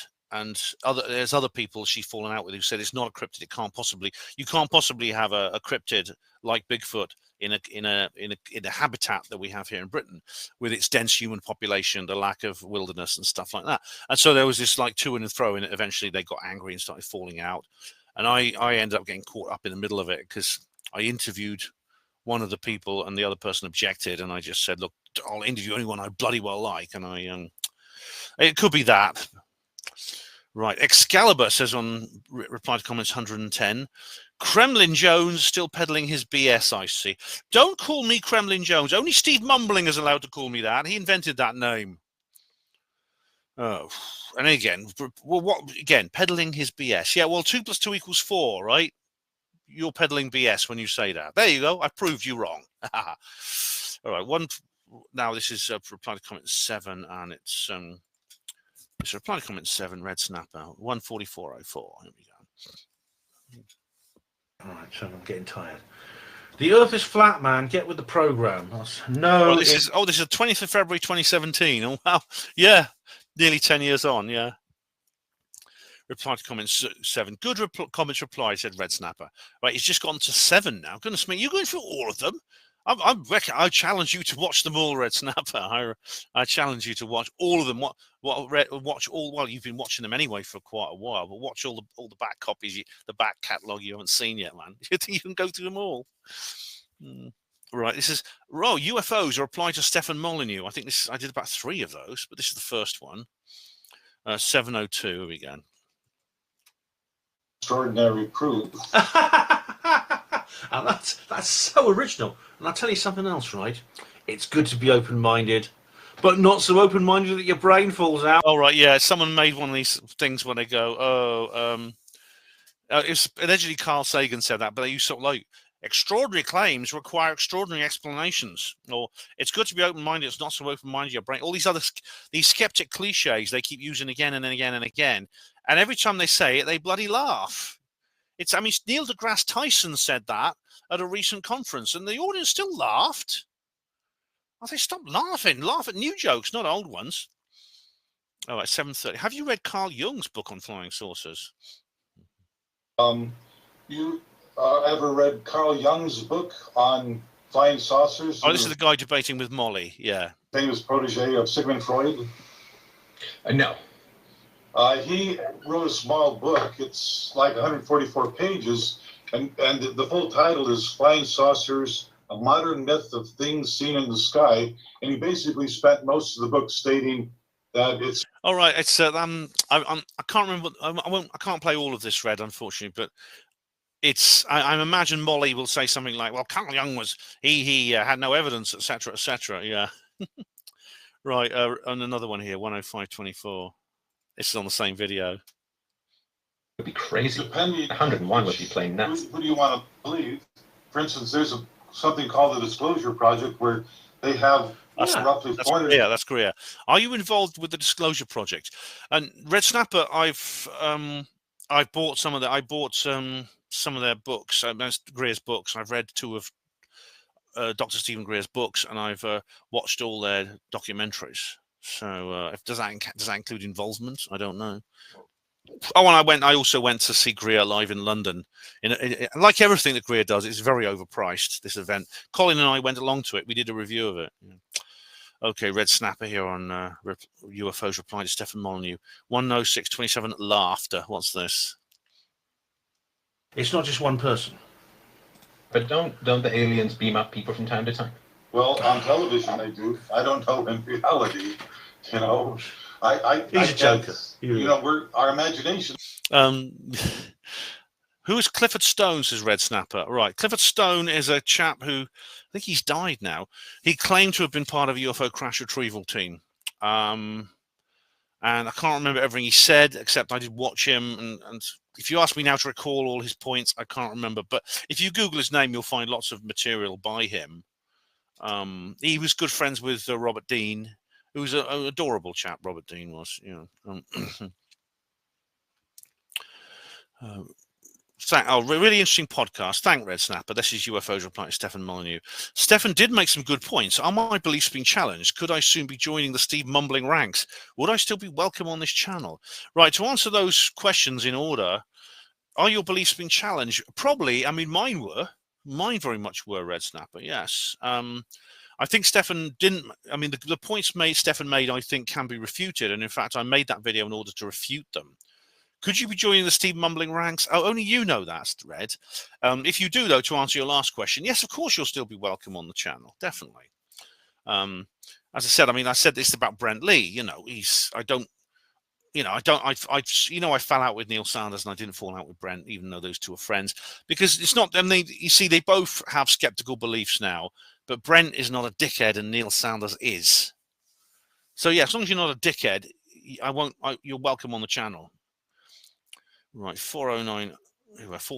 This is timestamp on reply to comments 8. All right. I can't actually use that word, unfortunately, on YouTube, even though it is on the old one. Now, of course, I know it means cigarettes, but YouTube's an American company, and they start making a fuss about that now. But yeah, it says now they're about £20. Yeah, it's ridiculous. I mean, I've only found this out because I bought some. My mother gave me some money to go out and buy some cigarettes for her. I've never smoked. And I went and I was really surprised how much they cost. And apparently they're even more now. And the government keep putting the price up. The reason is tax. They can tax them as much as they like. And then they can, the excuse is, well, we're encouraging you to smoke less. They always use that word encouragement when they mean coercion, you know. Oh, yeah. But, yeah, it's incredible how expensive these damn things are. More and more people I know smoke roll-ups because they're so much cheaper. Right, this is on reply to comments 8. Timestamp here.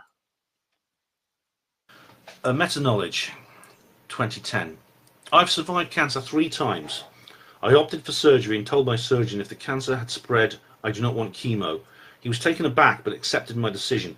First base with cancer is not to accept it as a death sentence. Right. That's back in March 2017. Is he still about today? I don't know. I don't know. Reply to comments 8. Fart? Oh God, is it? Oh, I didn't, did I? I didn't. Let's have a listen.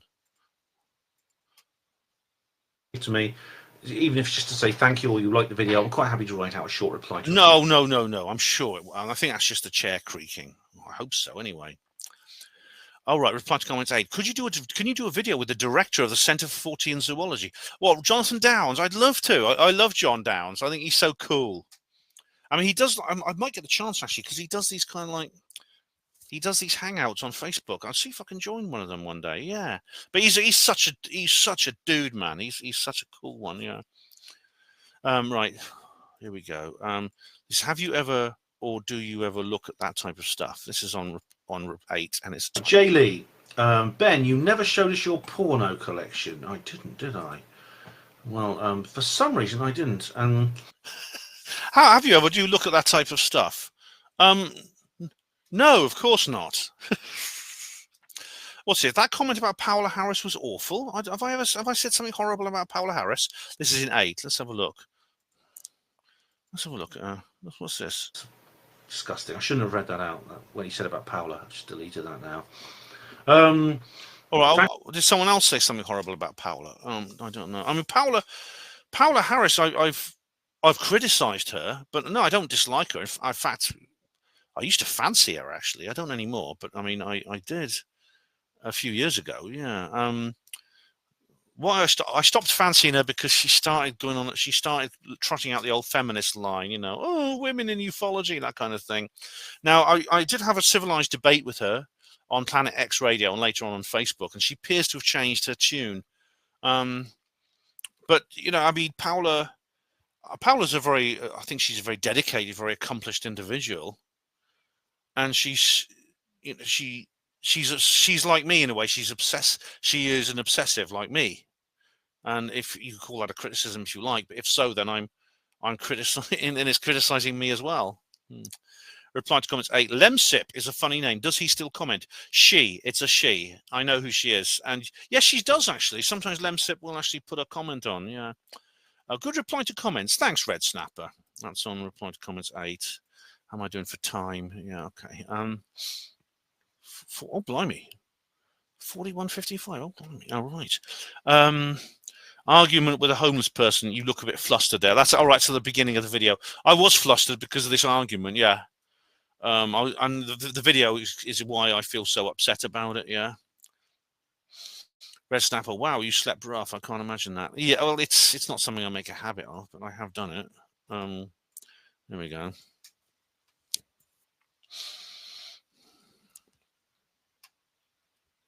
Away from home, or I ran away from my biological family, and I did sleep rough for a couple of months. I did, yeah, that was a long time ago, but yeah, that was some, yeah. Right, Oxford Graffiti 12, Red Snapper. Here we go. 128. Funny, isn't it, that the left are allowed to promote violence and nothing happens? Have you ever engaged in political violence, Ben? What's this here? Right. Fighting sexism today. Oh, right. Oh, that's a horrible picture of. Yeah, it's a poster where they're holding up Trump's head. Yeah. Yeah, it is. I don't like the double standard that the left-wing causes are very often break the law and nothing's done about them. And but of course, if anyone on sort of like conservative or centrist element even suggested something like for example, Samuel Melia, a chap who put up stickers just which were completely illegal. He was in jail for a year and a half. It's unbelievable. And then you get Lucy Connolly, of course, who made a silly. It was a silly thing. She shouldn't have said it, and she regretted it. But she went to court expecting to get a caution or like a fine, and she ends up like in jail for 2 years. So yeah, I mean, this is really upsetting when this happens. Have I ever engaged in political violence? No. And I oppose it completely because it's. I mean, whether you can argue over the moral issues, but in this world, it is completely counterproductive. Reply to comments 12. What year did your grandfather pass on? Why did he beat you? Just good old-fashioned ethics. He beat me because I was my grandmother said something which I thought was rude, and I challenged her, and he beat me. I mean, what year did he die? I don't know. I don't know where the old bastard disappeared. I couldn't give a shit. He was a tosser. I mean, I've done an entire video about this called Family Sadness, where because there was a family tragedy. There was a tragedy in my extended family, and I decided to make a video about it. Yeah.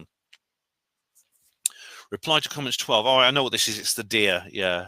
There was just like a group of deer in this. I don't know what is it, a herd, a bunch, or what's the collection of deer called? He asked. A herd, a bunch, or a wrangale, a mob? I don't know. Anyway, whatever they are, they were they were lovely. They were in this little meadow. Yeah. Yeah, that was lovely, Red Snapper, wasn't it? Red Snapper says here, lol, what a mess we're in. This is, and I'll put the timestamp on, and I'll just click the timestamp here.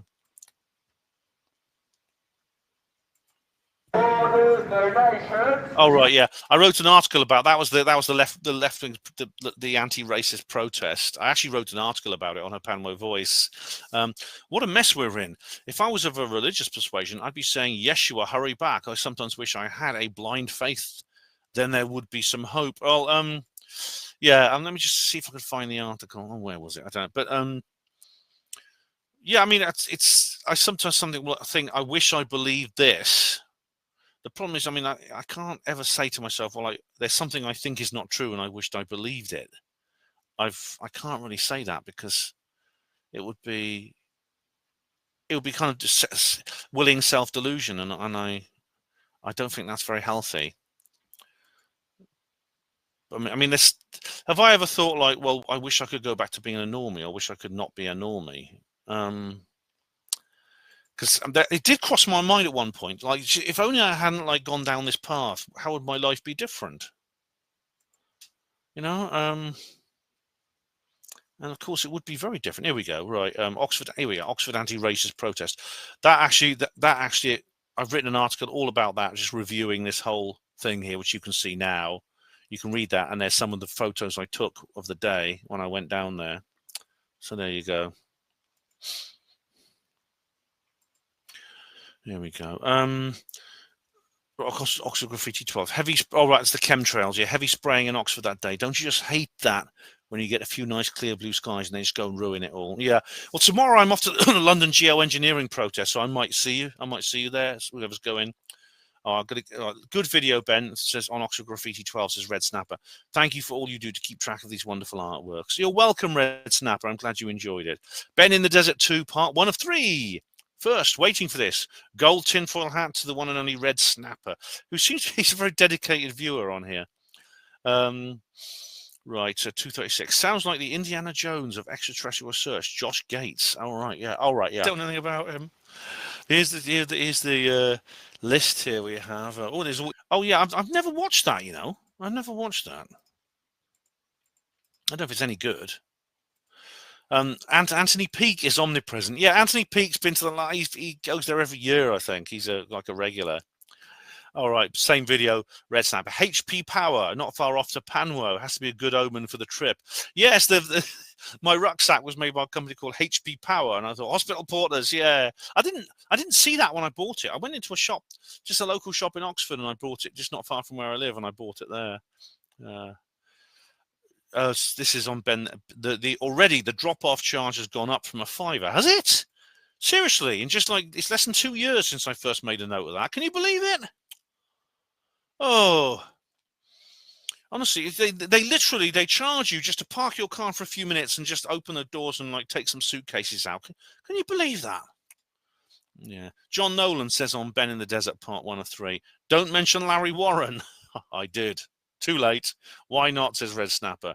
And John Nolan says, because one of the speakers on the bill turned against Larry big time. Yes, Peter Robbins. I do mention it in this video, but I mean, it's been a big feature of some of the other videos I've made.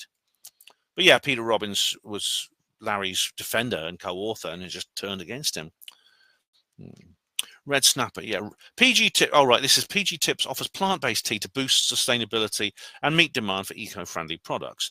They use biodegradable cornstarch tea bags, remove plastic packaging, and introduce blends like perfect with dairy-free to suit plant-based milk users. aligning with their environmental goals and consumer preferences. Did you get that off their website, Red Snapper? It sounds like something. It sounds like a piece of advertising flannel. Yeah, I mean, it was actually Rhiannon when we were at the Weird Weekend North. We saw the plant-based tea they were serving. What I'm going to do next time, I'm going to go up to the waitress and I'm going to say, "Excuse me, could you help? Do you have any animal-based tea I could have instead? I don't really want this plant-based tea." I just thought it was interesting because, of course, tea is a plant. Right, it's one of two. Named and shamed. Do you remember the? Oh, that was that dickhead who was. Yeah, that was the dickhead who left that woman struggling. Yeah. Well, I didn't name him, but I filmed him. Or shame him anyway. That bloke there. Just walking away. Do you remember the News of the World naming and shaming campaign in 2000? No, I don't read those sorts of newspapers. But yeah, I just thought that was annoying. It was definitely. Neil Peel, I enjoy the music to your desert conferences. Oh, cool. It's a lovely tune, isn't it? It's called For Time to Disappear. It's called, that song. It's by Go by Ocean and Ryan McCaffrey. For Time to Disappear. It's odd, you know, but as you'll know when you watch the videos I've made since then, it's kind of appropriate. Red Snapper says on 1 and 2, spectacular free check-in. Yeah, I didn't have to the bag. Well, I didn't have to check the bag. I could take the bag on as hand luggage, which is absolutely the suitcase. I got myself a slightly smaller suitcase because the big one I used, which I got from my dad's friend, when basically my dad's friend's wife died, and he threw out a lot of. He threw out all her stuff, or a lot of her stuff, and it included the suitcase that I used for the first 2 trips I took. And I didn't have to check this one in because it was small enough for me to carry on board as hand luggage. What's this? 4111. That woman. What's this? I'm telling you right now, that person back there is not real. Oh yes, Tiffany. Oh, and all right. And Red Snap says, imagine if you'd end up sitting next to the droid trolls. Oh yes, parachutes would be needed in that situation for them or me. Oh yes, Tiffany Gomez, the crazy plane lady. I made a couple of videos about her, didn't I? Rich Horden says on 1 of 2. Hang on, this is a timestamp here. Careful, Ben. There is a werewolf at a family of cannibals down there. What's that? What's this? Oh, that's right. This is the underground station at the airport. Yeah. Oh, you're thinking of that film? Yes. Oh, what's that film called? There was a film about there's these cannibals living in the London Underground. It's actually quite an upsetting film. It's sad more than anything else. It's really like kind of like tragic. Oh, it really was. Yeah. Yeah. But yeah, it's that kind of feeling, doesn't it? It's long, dark tunnels and gates with locks on. Yeah. Rick Horden says here on 1 of 2. All right, there's a timestamp here. It's by Mighty. All right. Yes, that's the robot vacuum cleaner, or the robot floor cleaner. It said future models will be augmented for your safety. The future's so bright, you got to wear AI shades. Yeah. Oh yeah. I double timestamp that. But yeah, that was weird seeing that thing there. It was in 1 of 3. That yes, that was that weird kind of robot machine cleaning the floor. Oh, God, yeah. Right, 1 of 3, Red Snapper. Did you visit the Golden Arches that was next to the first hotel? No, I didn't. I didn't notice that. I didn't have time to see everything. I mean, if you're in Los Angeles, you know, it's a big place and there's only so much you can do. Red Snapper says on 1 of 3, I enjoyed your tribute to Gareth. You could not find the grave, but you saw the house. Mindset Central was a prolific podcast. I'm not entirely surprised his family are a bit standoffish. UFO types are often treated with suspicion by normies. Thanks, mate. Thank you very much. Yeah, they've not been outwardly hostile as such, or at least as far as I know. All I know is they've just not been communicating with the Welsh family. His widow is like I say, she's a bit of a Karen, and has been a bit snotty from what I gather. I've never communicated with her directly, but she sounds, from what I've heard, she sounds like she was not very nice to the Welsh family over this. But I found out, I found there's been an update. Someone has come forward and they think they might have found Gareth's grave. in which case I'll have to go back there when I can afford it. One of three. Gavin says, love it, great vid. Thanks, Gavin. Thank you very much. One of three. First, haha. Cole, you're a bit late there. You get a mention in dispatches, mate. Mention in dispatches. 2 of 2. All right, now you get the first. Cole Costello says, first, yes, my first ever gold tinfoil hat. Bow down to the king, yes. Well done, Cole. You've never had one before. And Red Snapper says, damn, yeah, you normally get them red, don't you? You've got so many tinfoil hats, you need to be careful. When you go out, be careful. Stay away from deep water. Cole, I've dreamt of this day so much. I'd like to thank my parents, my children, the afterlife, and, of course, my runner-up, Red Snapper. All is fair in love and war. Second, says Red Snapper on 2 of 3. Well done. You get your silver tinfoil hat. There's no such thing as a tinfoil hat, you'll be glad to know. DJ beat you on 2 of 3. Oh, sorry, one of 3, yeah. Hope you remembered your razor this time. I did, and I was quite glad, actually, because I learned my lesson from my first trip to Indian Wells. You got everything you need you take with you because the nearest shop is a mile away. And in that weather, it's not walkable. Red Snapper laughs. Thanks, DJ. I did remember it, yeah. 1 of 3, Dark Corners UK. Okay, glad you're back home safe and well. Look forward to this mammoth reportage. Oh, I hope you enjoy it, mate. I hope you do. We're nearly at the end of a second hour now. God, this is going to be a big one. It's going to be a big one. Dark Corners, I miss Gareth. Such a beautiful human being. He was, wasn't he? Yeah, he was. Dark Corners says, the girl you met at the bus stop was called Eve. Divine providence, my friend. I consider myself an atheist, but if God does exist, he was with you that day. I was really lucky meeting her, actually. She's a very nice young woman who was really, really good to talk to. She'd come from Los Angeles. She'd been on the coach with me. I hadn't actually spoken to her on the coach. But, she basically, she was looking for the same bus stop that I was. And I just went along with her. She was just this young girl, so a black girl, probably early 20s. And I paid her bus fare just to say thank you. So it was like a $2 bus fare. And luckily I had a $2 piece in my pocket. And because it's one of those slots, they don't give change. You just put the money in the slot. 2 of 3, a DJ just went for a pint of Moretti in the local Spoons. Hey, and it was a $5. Last time I went was pre-COVID and it was $3.60. Covflation is real. Oh man, and Wetherspoons, of course, will be under attack because it's such a non-conformist thing. 1 of 3. Here we go, says the Crafty Nihilist. Yeah, well done, Crafty. Yes, I'm glad you're here, mate. Glad you're here. Dark Corners UK, 2 of 3. Right, here we go. Possible that the Orange County people managed to get hold of it. Oh, that was the right. This is me a quest for information about of Gareth's belongings. Dark's Corners UK says you were asking who ended up with Gareth's belongings. If I remember correctly, his good friend Percy, who Gareth did the Friday Night Howl, ended up with some of his property. However, sadly, many of his books and other bits just had to be thrown in the trash and couldn't be saved. Thanks for letting me know, mate. Yeah, Gareth did loads of various shows over the years. I mean, there was the Nervous Teeth. We've got most of them preserved. I've got all my mindsets I did with him preserved. The Paratalk, Reeves has got those. The poker shows, I've got all those.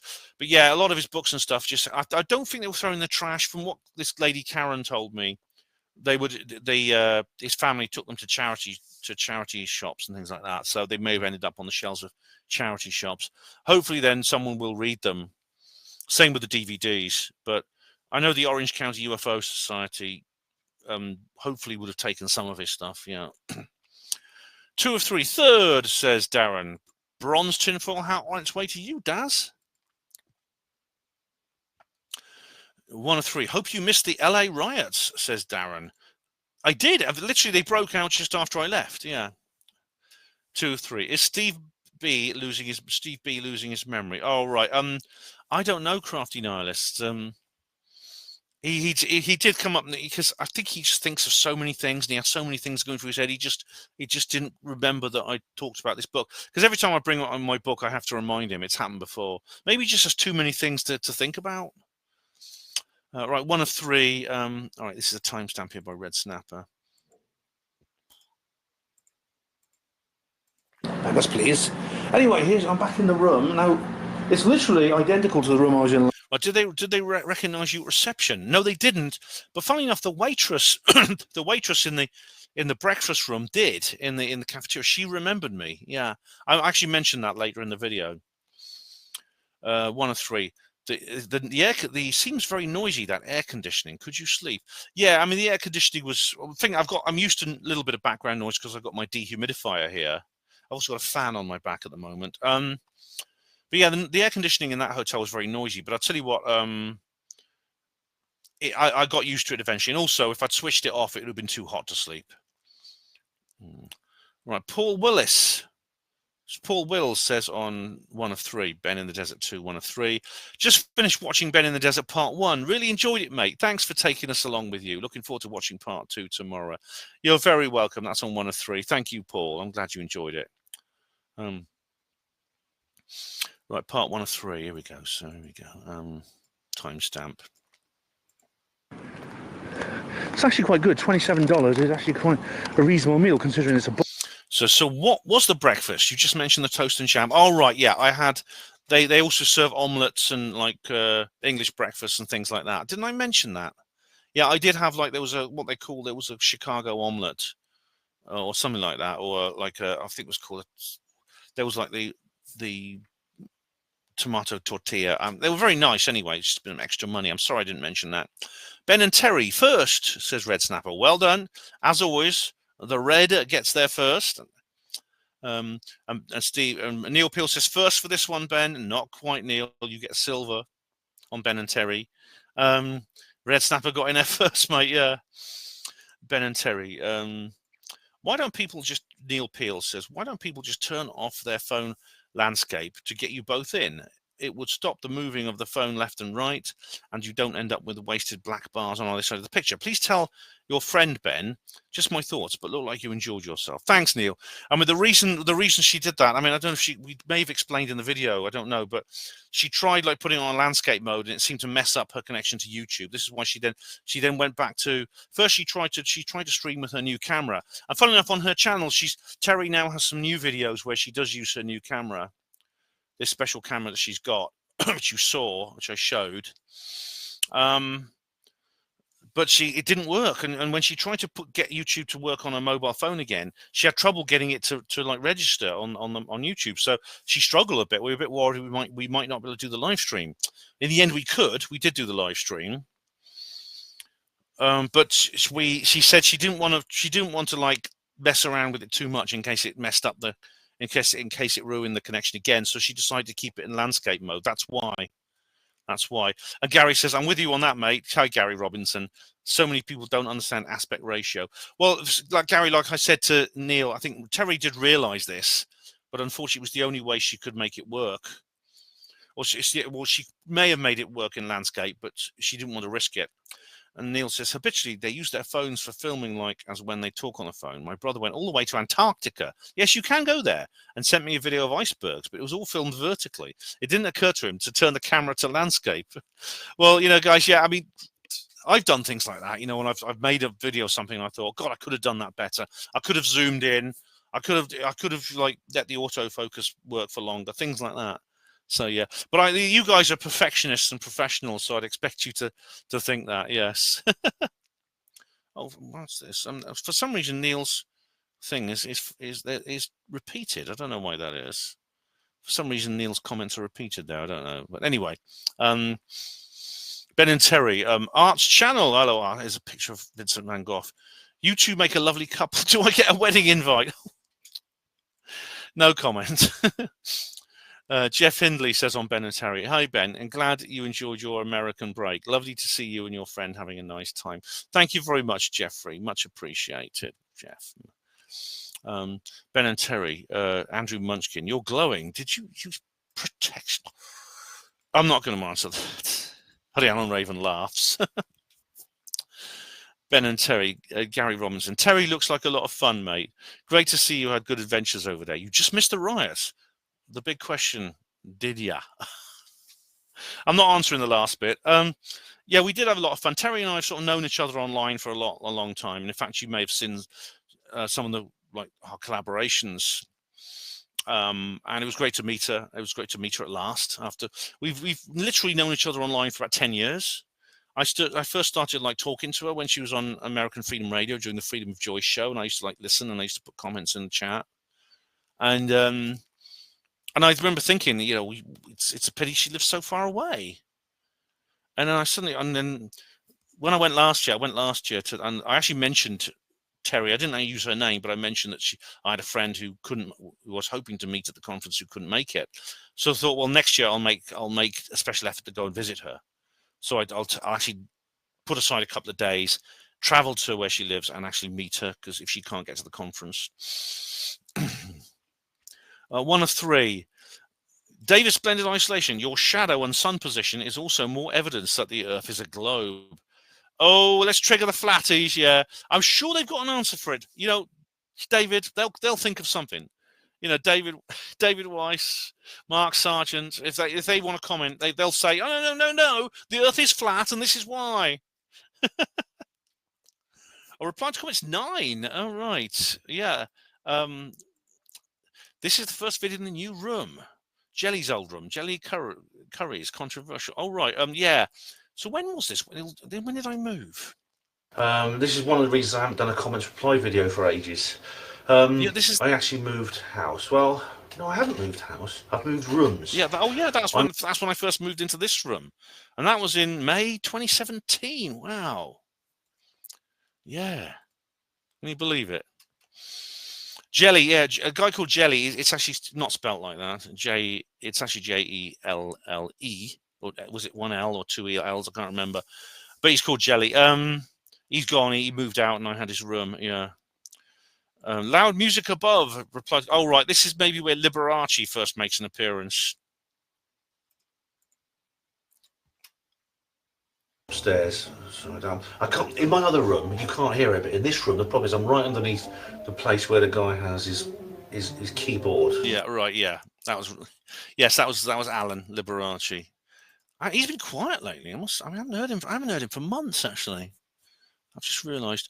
Right, reply to comment 9. Psychedelic breakfast, lol. Never heard of that. Mushrooms replaced with magic mushrooms. Oh, that's 4 people. Thanks, mate.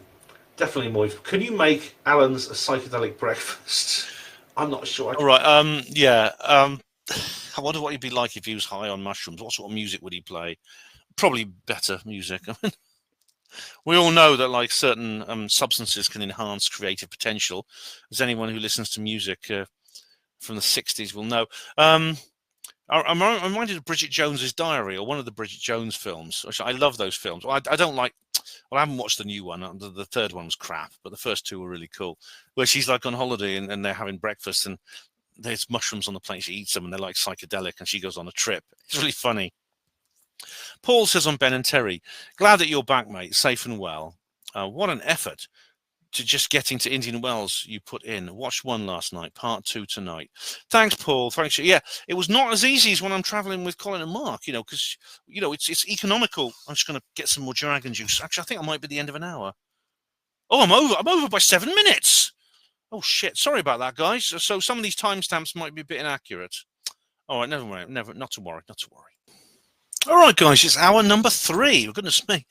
I told you this was going to be a longer one. There's a lot of, I mean, it's not a particularly long period of time. It's just like 3.5 weeks since the last one. But because I've had a lot of uploads, there's been a lot of interests. The comments have been much more common. There's been a lot more of them. So, yeah, that often happens with. Anyway, here we go. So, Ben and Terry again. This is Tor Engen. One can be partly vegan, like meat, only on holidays. Well, you can have a habitual diet where you only eat certain things. Like you can be teetotal, but then when you go on holiday, you can drink alcohol. But then that wouldn't make you a vegan. It would make you an omnivore only at particular periods. So I suppose that you could describe that as partly vegan. Yeah, you could. Ben and Terry, DJ B2. Glad you had fun on the America trip. Thank you very much, DJ. I certainly did. That's one of the best. I say one of the best and the worst. I think I wouldn't. No, not the worst, but it's one of the most stressful and but it's certainly one of the, I think it's the best trip I've ever had. Yeah, it is. Red Snapper. That's on 9. Did Winston Churchill order UFOs covered up in the 1950s to stop disclosure back then? I don't think he had the concept of disclosure in his mind, but he did start something called the Flying Saucer Working Party, which, among other things, investigated. It was a formal investigation into some sightings which happened a decade earlier in 1942, beginning in 1942, where the RAF used to encounter UFOs. And he did actually say at the time, and this may even have come to his attention during the war when he was Prime Minister, and maybe Neville Chamberlain, his predecessor as well, which was that even at the time they should cover it up. But even after World War II, he said that these things should be kept quiet because he's afraid of public panic. And it's amazing he said that when you consider that during the war, the British people, we responded to the challenges with enormous stoicism and courage. You know, we had rationing, we had bombs, we had the Blitz, we had our husbands and our fathers and our sons going off to die in foreign fields. We had rationing and stuff like that. That didn't kind of like phase us. There was the Blitz spirit, but then Churchill then said a few years after the war, well, if we tell them about UFOs, that will cause public panic. Yeah, definitely. Reply to comments 9.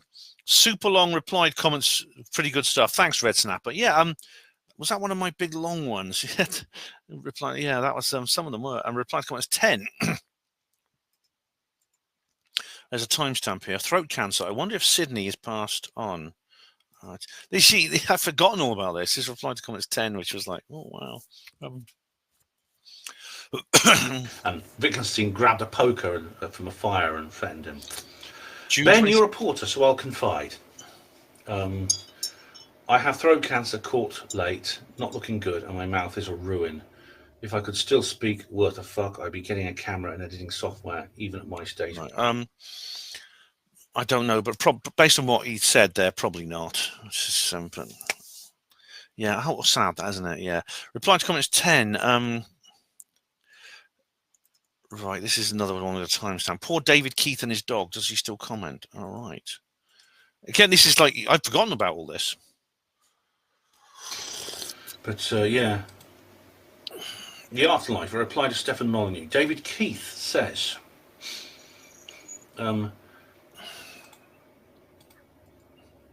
hi, Ben. My wife suddenly died a week ago. I'm very, very sorry to hear that, David. Deepest condolences to you. And until I experienced such grief as this, I've never had much thought on the subject. But now the experience I have had in the last week has had a profound effect on me, especially the reaction of my 10-month-old dog that my wife bought is bizarre, whining and howling in our bedroom. Oh, yeah. Yeah, David Keith, I don't recognize the name. Does he still comment? Is asking. Red Snapper's asking on reply to comments 10. I don't recognize the name. Yeah. Definitely. Right, here we go. Steve Mumbling says, Ben in the Desert 2, part 2 of 3. We have Steve Mumbling, live from Royston Vassy. That's a reference to A League of Gentlemen, the comedy. They won't allow any recordings of the presentations because they know they'll be torn to shreds by everyone with an IQ, wait for it, bigger than their shoe size. I don't think so, because they are making, Steve, they are making official recordings which will be published. So I don't think that's the case at all. And Red Snapper says, not very nice, Steve. If they invited skeptics to speak at the conference, would you go? I says, but perfectly true. I couldn't go. It would give them nightmares for the rest of their lives. Steve, I honestly, I'd love to see a skeptic there. I really, really would. I think they should let Mick West speak. They should let him speak. It'd be good. It'd be good actually to have that. But Red Snapper says, I'm sure Ben would politely shake your hand. Believe it or not, I would, Red Snapper. And see, it's some of the case. Ashton Forbes actually mentioned this when I spoke to him, which he appears in this actual video. You know, however belligerent people can be online, you know, and I'm not just talking about the trolls now. People who just argue amongst themselves, I mean, when they get together, they tend to be much more civilized. They're even friendly. Reply to comments 10, Red Snapper. I think this Porter book would be good, or even a skeptic book. All right, let's have a look. Oh, this is the book I'm planning on writing. Yeah. Have you ever considered writing a book about your career as a hospital porter after you? Right. Yeah. The thing is, if I wrote that, right, that's not a bad idea. But I'm not sure I could put aside the time and energy would require with everything else going on in the world. The skeptic book, again, and as with the Porter book and the skeptic book, there could be two criticisms made of them, which is they would kind of be cut and paste jobs from my blogs, things that are available for free anyway. So probably not, I think, Red Snapper. But yeah. Do you think it would be a good idea? I'm pleased. Crafty Nihilist, 1 of 3. Ben in the Desert, 1 of 3. Bag. Yes. Oh, the bag. Yeah, I didn't forget it this time. I even took it on the plane with me. Reply to comments 10. Timestamp here from Red Snapper. Finally admitting you're a globalist, Ben. Afraid I am a well and truly die-in-the-wool globalists. Yes, that's right, yeah. I'm afraid I don't think the Earth is flat. That's what I mean, definitely, yeah. Yeah, and I have debated politely with them, but I still think they're wrong. Reply to comments 10, Red Snapper. Are you a fan of Kyle Hunt's Hellstorm? I thought it was by another guy called David Graves or somebody. Not that it's would make any difference, because I thought the whole thing was immoral anyway, as Nick was pointing out. A good film to watch is Hellstorm, actually. I wouldn't say I was a fan. I think it's an important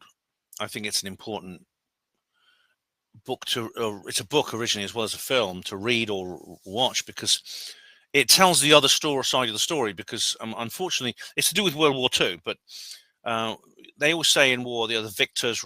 The history is written by the victors, and they cover up their own bad deeds. They portray themselves as the good guys, as the enemy is. They portray themselves as pure good, and the enemy is pure evil. And never a truer would have spoken about World War II and this book, which tells the other side of the story. Yeah. Red Snapper, reply to comments 10. Red Snapper, is Atlas Shrugged one of your inspirational books? Do you base the way you live your life on it? No. It's funny, like Atlas Shrugged is supposedly one of these books you either love or you hate. Certainly they will say Atlas Shrugged changed my life. Yeah, well, it certainly changed mine, because I developed chronic backache carrying it home from the library. Yeah, it's quite a doorstep, I'll tell you. I think it's like 700,000 words. It's enormous. I've read it twice, believe it or not. Evan's Land, but it's about twice the length of Evan's Land. Yeah, I wouldn't call it inspiration. I think it was actually quite good. Now, Ayn Rand would have hated that. She hated people who enjoyed her work. Right? You were supposed to respond to her work in a particular way, which like transformed you. If you just said, "Nice book, Mrs. Rand, nice book," she'd say, "You don't respect the men who build skyscrapers." That's what she would have said. Oh, yeah, she was actually quite a difficult person. I don't think I got on with her. I thought it was interesting. I thought her ideas were interesting. I kind of got into Stefan Molyneux because I read that book. Inspirational, possibly. Do I base the way I live my life on it? Partly, maybe. There's a lot of stoicism in the book. A lot of the characters are stoics, and I'm a great fan of stoicism. Stoicism is the theory. It's the rock in the stream kind of theory. You stick by whatever you're doing. No, it's about being very strong and stable in a world where there's a lot of turbulence, and I quite like stoicism. And there's a lot of that in the book, I would say. But I haven't made it the cornerstone of my life like so many people have, especially Americans. You know, it's kind of like it's been described as some kind of cult. In a way, it is. But Ayn Rand's own life and the community that when she was alive, her close friends and associates, I've read a lot about that as well. There's 2 actual biographies written by people who are members of her community, Nathaniel and Barbara Brandon, and it's quite eye-opening, I'll tell you. There was something cultic about it. Reply to comments 10. Ben, if you were given command of a directed energy weapon, what would you do with it? For legal reasons, I probably can't say, but Brian Desborough talked about doing something with the underground bases, shall we say that, where they sort of hang out, the bad guys hang out. Reply to comments 10. Another good one, Ben. Thank you very much, Red Snapper. I'm glad you enjoyed it. Right. Red Snapper. Ian R. Crane dies. Oh, right. Ian R. Crane dies.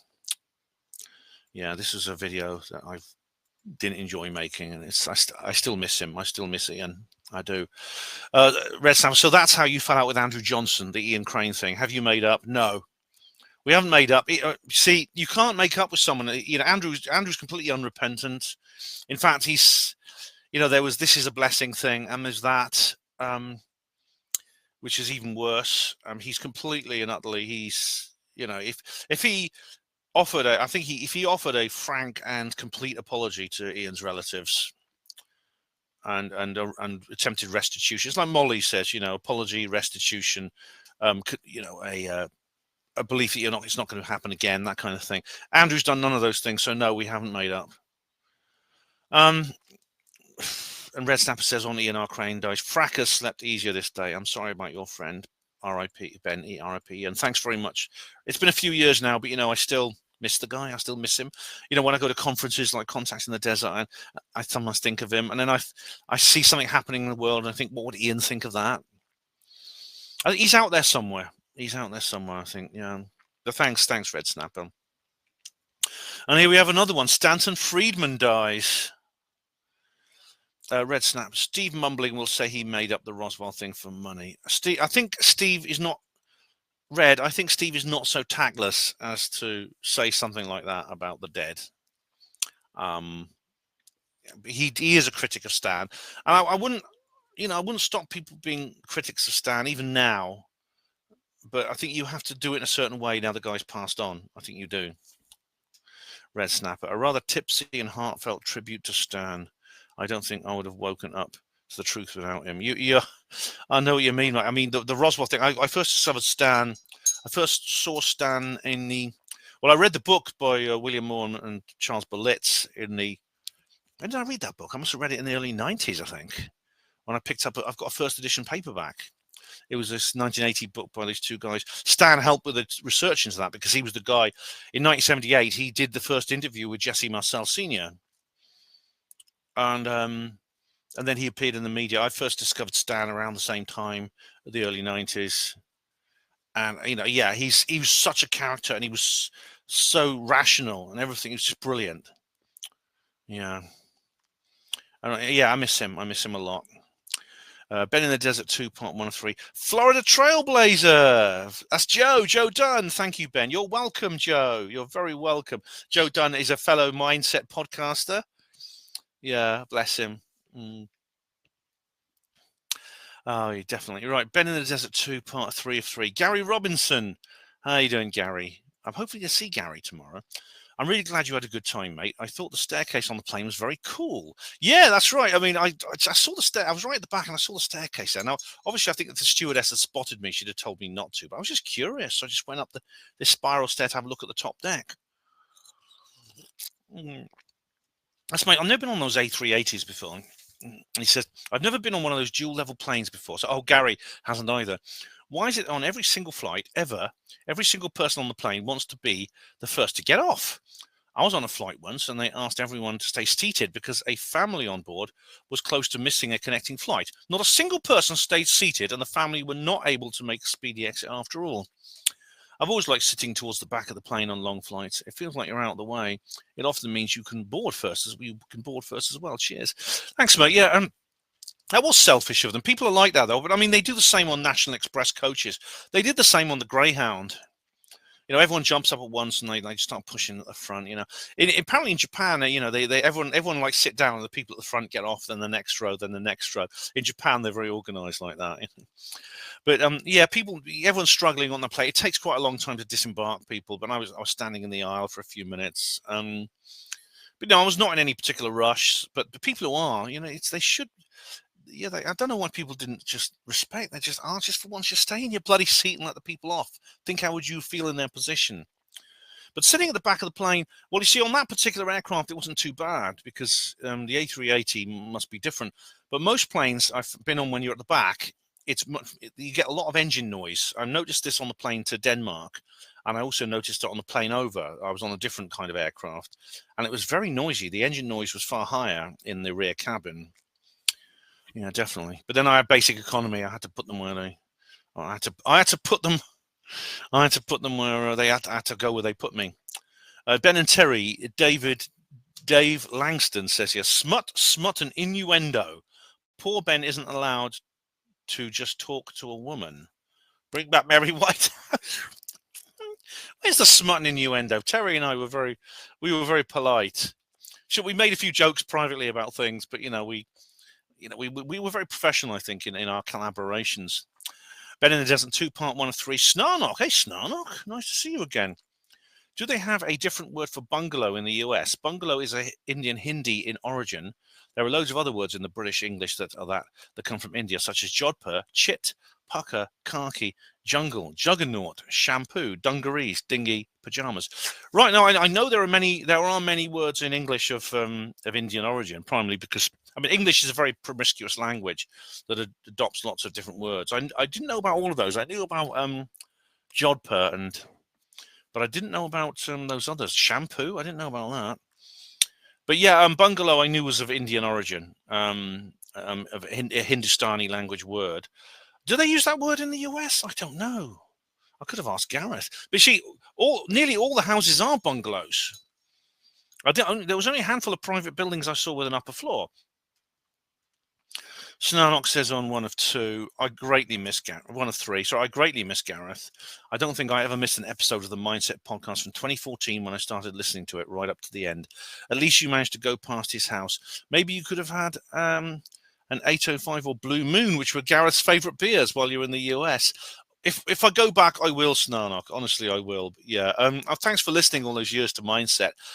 Most of the episodes are preserved. Certainly all the ones I was in are preserved on my personal archive. So you could check that out if you ever want to listen to any again. 1 of 3. 1 of 3, Red Snapper. Brilliant Part 1. As the late Gareth Davis would say, you'd be like a pig in muck at the US conference, Ben. Oh, that's a polite way of putting it. Yeah, he said shit, not muck. But yeah, he used to want to persuade me to go over there, see him in Los Angeles and go to an American conference. And I did. I'd say, well, next year I'll do it, Gareth. Next year I'll do it. And then there wasn't. And of course, if you keep saying that, eventually there will be no next year, which is why I've been spending all my savings and I've been doing these things. I'm going to these places. 2 of 3. Oh, there's a timestamp here of a Red Snapper. Nice one, Ben, with Laurie's Water. Oh, what's that? Hi, everybody. How are you? Oh, Lorian. Yeah. Oh, yes. I meet Lorian Fenton. I've actually done a radio show with her since then. Actually, the first thing I did was I spilled water all over her.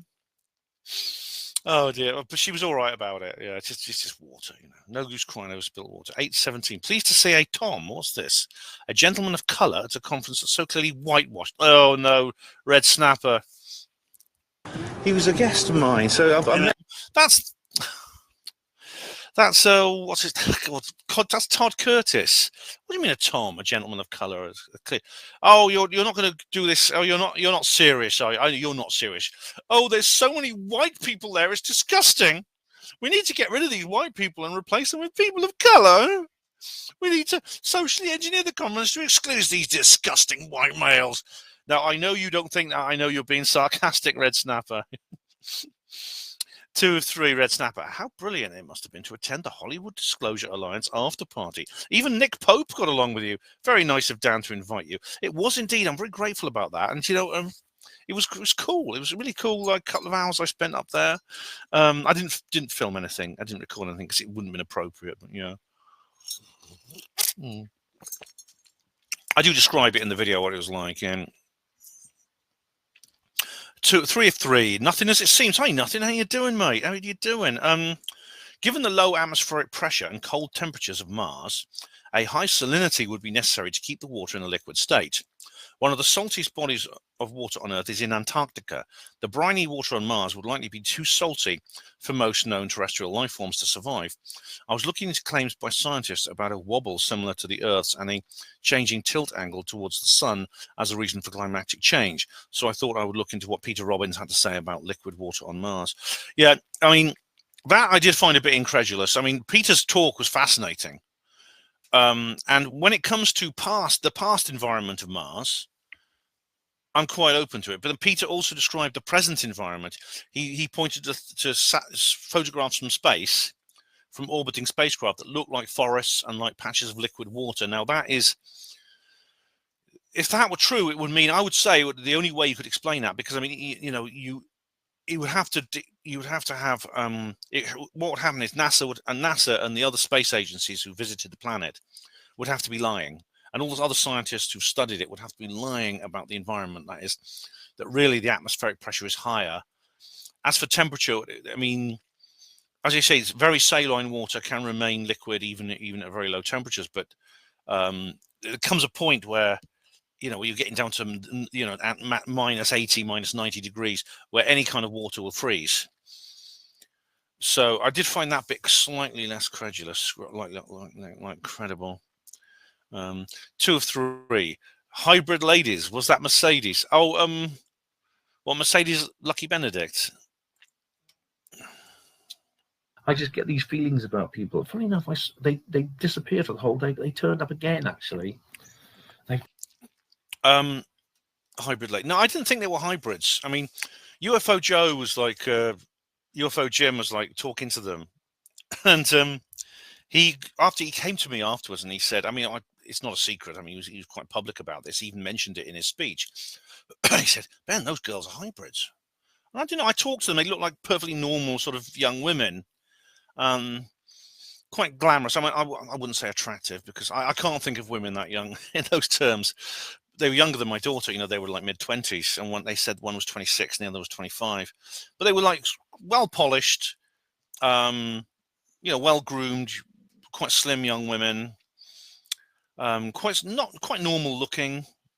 I didn't get that feeling about them. I thought it was interesting they were there, because they didn't seem to be very kind of they didn't seem to be kind of like very interested in the subject matter. They just sort of seemed to have turned up, which I thought was odd. 2 of 3 awkward Nick Pope moments. What's this? There's a Nick Pope. What's this? And a timestamp. Yeah. And there was who else was there? Right, yeah. This is when I ended up basically caught in a corner with Nick Pope, and I didn't want to ignore him. He said hello, so I said hello to him. 2 of 3 red snapper. It's a nice touch they allow dogs to roam the hotels. Yeah, I mean, as long as they're house trained, there's no real problem, is there? I just think, yeah. And this is 4013 on 2 of 3. So the interview I did with. Oh, right, that's where there's that sign telling you not to record things. I'm not sure about that. I think filming should be allowed. It's just the nature of the world we live in. In a private event, it's up to the organisers. They can forbid it if they want. I personally think there's nothing wrong with private recordings, personally. I suppose that they just wanted to... I think, there's several, like there's the Kilroy conference, which was specifically about libertarianism, in which they were specifically allowing everyone to record anything they wanted. Obviously, they may want to produce, if they want to produce official videos, and you can get replays and you have to pay for them. I understand why they don't want the whole thing recorded. I don't think there's anything wrong with taking some fair use clips like I did it last year. And as it happened, there was some bootlegging. As you know from my Ben and Terry videos, there was some bootlegging done. Now, sometimes that bootlegging can be quite useful, because when Jordan Sather spoke there, they kind of lost his recording, if you know what I mean. And it turns out that they decided they didn't like what he was talking about, and they didn't want to publish it. But then someone in the audience actually it wasn't a film, but they made an audio bootleg. And they contacted Jordan, and they said, "Hey, Jordan, I have actually recorded your talk." And so Jordan said, "Thank you very much." And they sent it to him, and then he just included the slides. So there is actually a record of Jordan's talk. 2 of 3 red snapper. I'm really surprised you missed Anthony Peake. Well, I didn't want to, Red, but there's Linda. It was not just that Linda's. It's not Linda's better than Anthony. It's just I'm more likely to see Anthony again before I see Linda. And I did go. If you keep watching, you'll see that I eventually do go to Anthony Peake. Right, 2 of 3. Have you been mistaken for German before? Oh, it's red snapper. Let's have a look. 109.22. Let's have a look. Stalls, but your work looks interesting. It certainly does. You come back after you read that. Yes, give it a shot. All right, there's that. Have you been mistaken? Oh, that's that book. Yes, I didn't get a copy. There's just hardbacks, and I thought, no, I don't want that. But have you been mistaken for German? No one's ever thought I was a German. Do I look like the Germans? Even Michael Shrimpton has never accused me of that.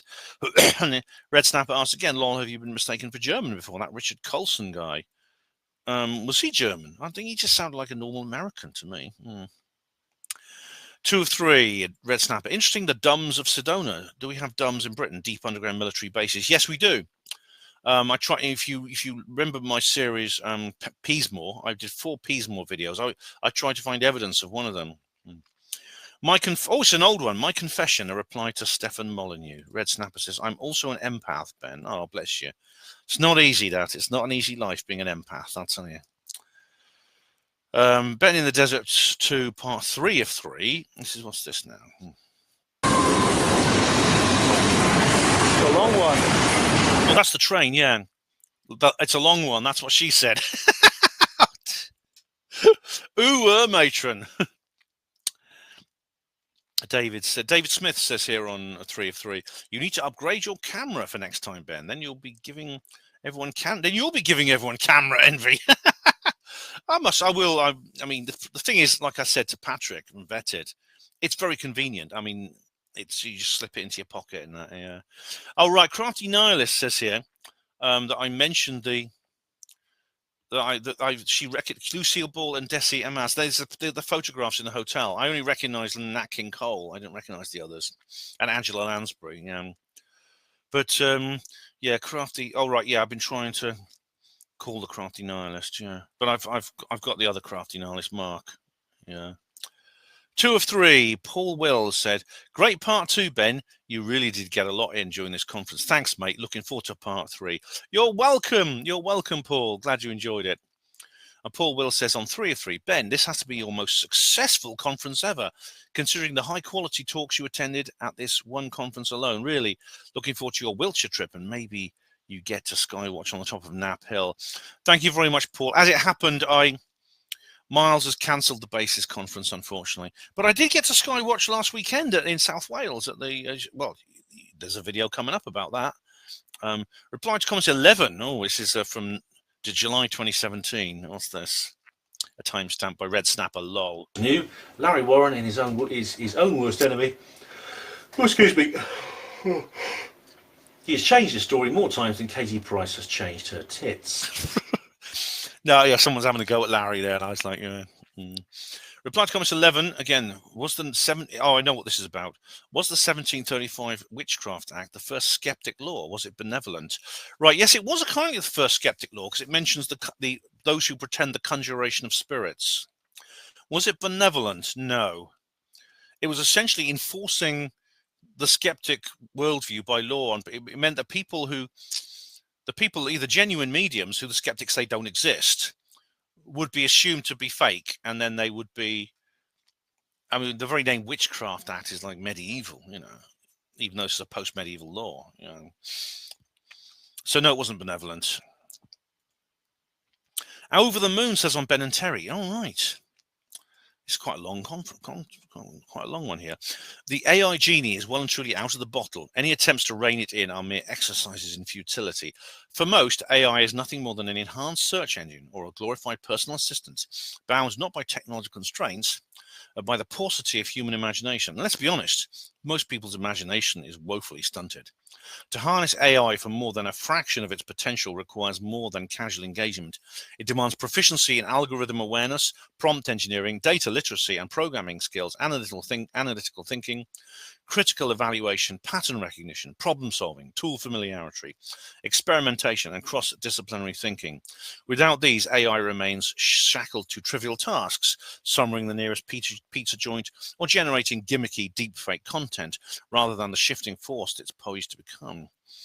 Equating AI to the rise of the advent of farming machinery is a profoundly naive parallel. Agricultural technology streamline manual labor within a clearly defined domain. AI, by contrast, is reshaping entire industries, dismantling entrenched hierarchies and redefining the very essence of creativity, decision-making, and automation. Unlike mechanized tools which merely replace human toil, AI encroaches upon spheres once deemed to be the exclusive province of human intellect. Its proliferation presents dilemmas far beyond simple efficiency, ethics, bias, governance, and the unsettling prospect of obsolescence for those unwilling or unable to adapt. Tesla's humanoid robot will replace all human labor, either physical or mental, far sooner than the complacent masses anticipate. AI is at present a tool, the most sophisticated tool ever devised, but a tool nonetheless. And like any advanced instrument, its efficacy is limited by the competence of those who wield it. To unlock its full potential, users must possess a degree of skill, creativity, and strategic thinking that, quite frankly, most do not. A long, detailed, and interesting comment there over the moon. And now, I don't think I was being naive in equating AI's rise to the advent of farming machinery in that video. I think I was like making a statement of forlorn hope. I mean, but it's true, the same fears did emerge in the early 19th century before the agricultural and industrial revolution. But that doesn't mean that those fears that have come back are not without foundation in the way they were at the original time. I do accept that. So, yeah. Where this will go, who knows? But I mean, I have made a video about it. It was called "Should We Welcome Our AI Overlords?" It's on my channel if you want to look at it, and it gives more details about this whole thing. Right, Ben in the Desert 2, part 3 of 3. Paul Will says, "Bloody hell, Ben's American paranormal road trip." Yeah, I really went to town this time, didn't I? Yeah, I really went to town. Reply to comments 11, Red Snapper. Right, this is here we go. Gaffer Gadget. Right, here we go. Did you know that the bendy frame glasses that Vision Express used to sell and heart stents are back engineered from metal from the wreckage? Oh, no, really? Oh, UFO frames from Vision Express. I shop there. I must inquire next time I'm in. Yeah, I mean, I don't have time to play any more of that, but you know, that sounds a little bit far-fetched. I don't think even Colonel Corso's book would possibly be that kind of speculative and sensational. But if you find anything out, let me know. Good reply to comments. Thanks very much, Red Snapper. That's on it. Reply to comments 11. Much appreciated. How am I doing right now? Blimey. Oh, we're sort of getting through it. We're getting through it. Reply to comments 12. Why do you think the jury did not want to see Helen Duncan perform? Surely it would have been resulted in her acquittal. Would that have set a mediumship legal precedent? Basically, yes. At the end, what you say at the end, would it have set a mediumship? Yes, it would set a common law precedent, which would have been very, very worrying from the standard status quo. If you want to know more, Red Snapper, do look at my Helen Duncan talk. I mean, you may have seen it, but I've done several videos. The latest one at the latest one at the Dorset Earth Mysteries group is one to look at. It's Neil Peel did his own version of that. But yeah, I think there was a distinct political reason that went beyond the witchcraft trial why Helen was forbidden from performing. Now, as for the jury, I don't believe for a moment you get average men and women off the street and put them in a jury box and give them the option of seeing something like that, and the majority would say no. I think that poll must have been rigged. Reply to comments 12. That must have been a long time ago. It's awful now. What's this? Is a timestamp. Very long time ago. I actually did use black ink, but that's interesting. Right, Helen Duncan again. Elizabeth Shaw says, I lived in the UK for more than 10 years and love Portsmouth. It reminds me so much of the coast of Maine. Oh, right. Is it really? I mean, I've only been to Portsmouth once, and that was it was actually to visit Helen Duncan, the Master Temple, where it is today, which is somebody lives there now. It's a flat above the shop. Yeah. Right, Ben in the Desert 2, part 2 of 3. Snarnock, did you mention to Ashton Forbes off camera the local fisherman who witnessed the wreckage coming down into the sea off the coast? I remember you talked about this in one of your videos and podcasts. Right, yes, that's one of my MH370 videos. Yeah, it was an Australian fisherman who claimed to have actually pulled some of MH370 out of the sea in his net. Now, this was never confirmed. He said he had to jettison the thing at sea, although, as far as I know, it's never been followed up. That area of research has never been followed up. Pardon me. Snarnock says here, get in on 2 of 3. Gareth mentioned that he had a lockup in LA crammed full of stuff, including loads more UFO and paranormal books, VHS tapes, etc. Also, his friend Percy, who was a regular on his live streams, mentioned what happened to his stuff. Percy has Gareth's HD, which is password protected. Maybe you should contact Percy. I did. I can't remember what he said. Oh, I can't remember what he said, but I did. I liaised with Percy and Karen about this. Again, I never found out the details of exactly what happened, because the material is all at Gareth's house. I mean, he moved some of it to his new flat, but there was still a lot of it in his family home, and his wife had control of that, and I don't know what she did with it. Part 2 of 3. Snarnock. I grudgingly set out to watch Nick Pope's interview with Area 52, and I was surprised how much Nick has changed. Yeah, I mean, I still don't trust him, because you don't know, he might be put on an act, but still. His talk was really good. Reply to comments 12. Oh dear, BitChute. This is a timestamp here. Yeah, there's no host at all. So BitChute is essentially indestructible.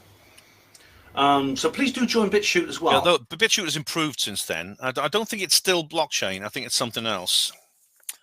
But it is peer-to-peer still. But it's a lot more efficient than it used to be. Do you remember the days when you used to like press play, and it used to take like an hour for the video to start playing? Oh man, I think it's changed since then. Yeah.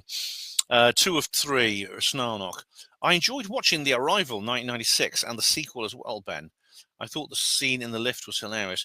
Oh, right, that's different, right? The Arrival is the one with I think it's Charlie Sheen. He plays this scientist, and it's like with a SETI, and then they discover there are beings walking the earth. That was quite good, yeah. I can't remember what the scene in the lift or anything, but yeah, that was quite interesting. It was quite a good film. Not as good as Arrival, the more recent one, which is better. Right, 2 of 3. Snarnock. Remember that the elites would lose power if there is disclosure, Ben. Unless RDH manages to make a breakthrough with his Rich Planet Power project. RDH might have been inspired after watching Greer's documentary on the subject of energy. Yeah, I mean, they would indeed, yes. I mean, if this ever becomes mainstream, it would cause the end of the New World Order, essentially, which is why they're so against it. But yeah, Rich's videos are really interesting. I mean, I had to watch them a couple of times to get everything, because they're very technical. I mean, Richard does make an attempt to be comprehensive, but I still had to like keep rewinding and watching bits to understand what was going on. But that motor he made, the co-rotational motor, and that was very interesting, because like it goes back to like Eugene Malov and people like that. But yeah, fascinating stuff. Reply to comments 12, 5450. This is back in. It's endemic in the NHS now. There's such a bad atmosphere that everyone is biting everybody else. And everyone's stepping on everyone else to just climb to the top of the mast on the sinking ship. Thank God I'm out of there, and it's best for you too. Yes, it is Angel Wings. I'm beginning to realise that now. I've actually found out that a couple of months ago I was diagnosed with osteoarthritis. Yeah, right. Yeah, how's the arthritis now? Mine is psoriatic arthritis. Another agenda was this arthritis wasn't there before. It's not too bad. I mean, in fact, I had a little bit of an attack while I was over there in contact in the desert. My left knee started playing up. But you know, I've been taking supplements from a health food shop, and it's been helping an awful lot. But I haven't had a major attack since then, and that was 7 years ago, so that's actually not bad. Reply to comments 12, but thanks anyway. It's something that probably will get worse at some point, but you know, I'll cross that bridge when I come to it. 10833. Reply to comments 12. Why shouldn't Roswell do this? I'd love to go to Roswell and visit the various museums and the various themes, the alien theme places. I'd love it. I think that's absolutely fine. The mayor of Roswell himself does not believe in aliens, but he. Oh yeah, dream now accomplished for you, Ben. Oh, thank you. Well, I haven't been to Roswell yet, but I've been to Little Alien and I've been to Area 51. Why didn't I do it back then? Why didn't I go back then? Why did I wait all this time? I could have gone over there with Gareth. Oh, never mind. I've done it now, but I haven't been to Roswell. Maybe that's somewhere I should go next if I can. But yeah, thanks very much. Reply to comments 12. Why did Peter Paget disappear and then come back 40 years later? I don't know. He wrote that book. He wrote a book about the the Welsh Triangle back in the late 70s, and then he just disappeared. But then now he's back at speaking at conferences. He has been for a few years. I don't know why there was that hiatus, but he disappeared for like 40 years later. Yeah. But anyway, he has been speaking at conferences. I think he's speaking at Awake and Aware, which is coming up. I'll be doing a reportage of that. 2:23:43. Private timestamp, Ben, so I know what point to come back in case YouTube forgets. What's this here? Right, here we go. It can certainly go through steel. The kinetic energy would make it slice through fairly easily, although the aluminium would completely disintegrate. The aluminium isn't weak as normal. Birds go through planes because of the exact same way aluminium can go through steel. The guy doesn't understand basic science. Oh, this is to do with the planes hitting the buildings. Yeah, I don't have the information to hand about that. But I mean, there was that test that was going to be done. I do. Oh, yeah. Stephen Diak was going to do this test with a rocket sled.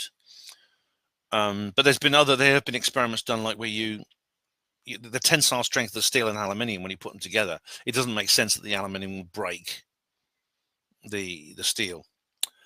Anyway, Dr. Judy Wood says more about that.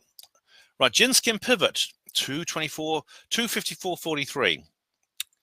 I've made this as quote, but this is him quoting me. I've made this point many times. Whatever the aliens choose to do, they're capable of exerting far more force than we are, which is why we shouldn't be shooting at them.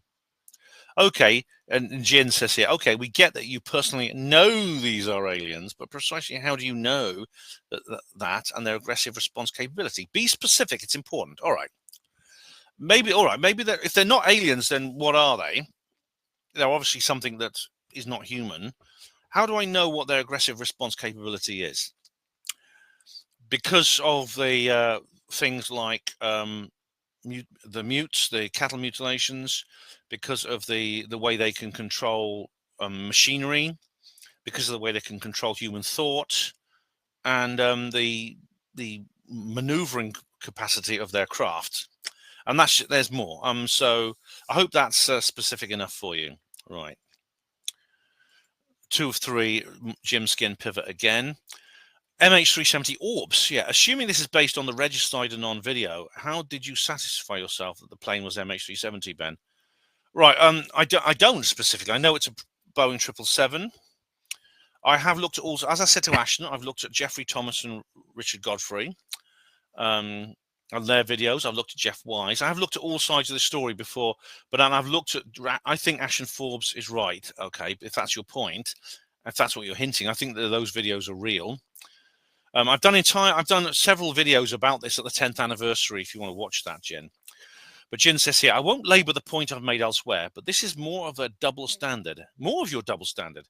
Hours of film and live broadcasts of Apollo, plus, all right, okay, we've been through that. A few seconds of footage that he's just talking about how there's so much data on Apollo that, you know, it's why do I question it? A few seconds of footage and you can't verify even of the flight in question, and it becomes a serious, incredible alien intervention theory. All right. Well, tell me what other evidence there is related to MH370 again, because this is not you can't compare this to the Apollo situation. Because MH370 is basically vanished. It vanished. It disappeared. There's some highly questionable material that came out of the Inmarsat data, etc., etc. There's weird coincidences like that radar site in Australia being off and things like that. And then suddenly, that's it, and they can't find it. There's a few pieces wash up on a shore thousands of miles away that can't even be certified to be part of MH370. And then you compare that and you say, well, that's all the data you have. And then this video comes along, right? That's at least equal, I would say. He carries on. How do you rationalize the voluminous verified evidence of 6 globally covered events that doesn't negate a hoax? But minimal non-verified seconds of modern video supports a genuine alien intervention. All right. Well, it may not be alien. I mean, Ashton doesn't think it's alien. But 6 globally covered events. What are those 6? All you've mentioned is Apollo here. As for MH370, as I've just said, you know, people who believe in the official story are believing basically supposition plus a single deleted file on Captain Shah's computer. And the Inmarsat data, which is, again, highly questionable. Inmarsat wasn't even designed to track anything.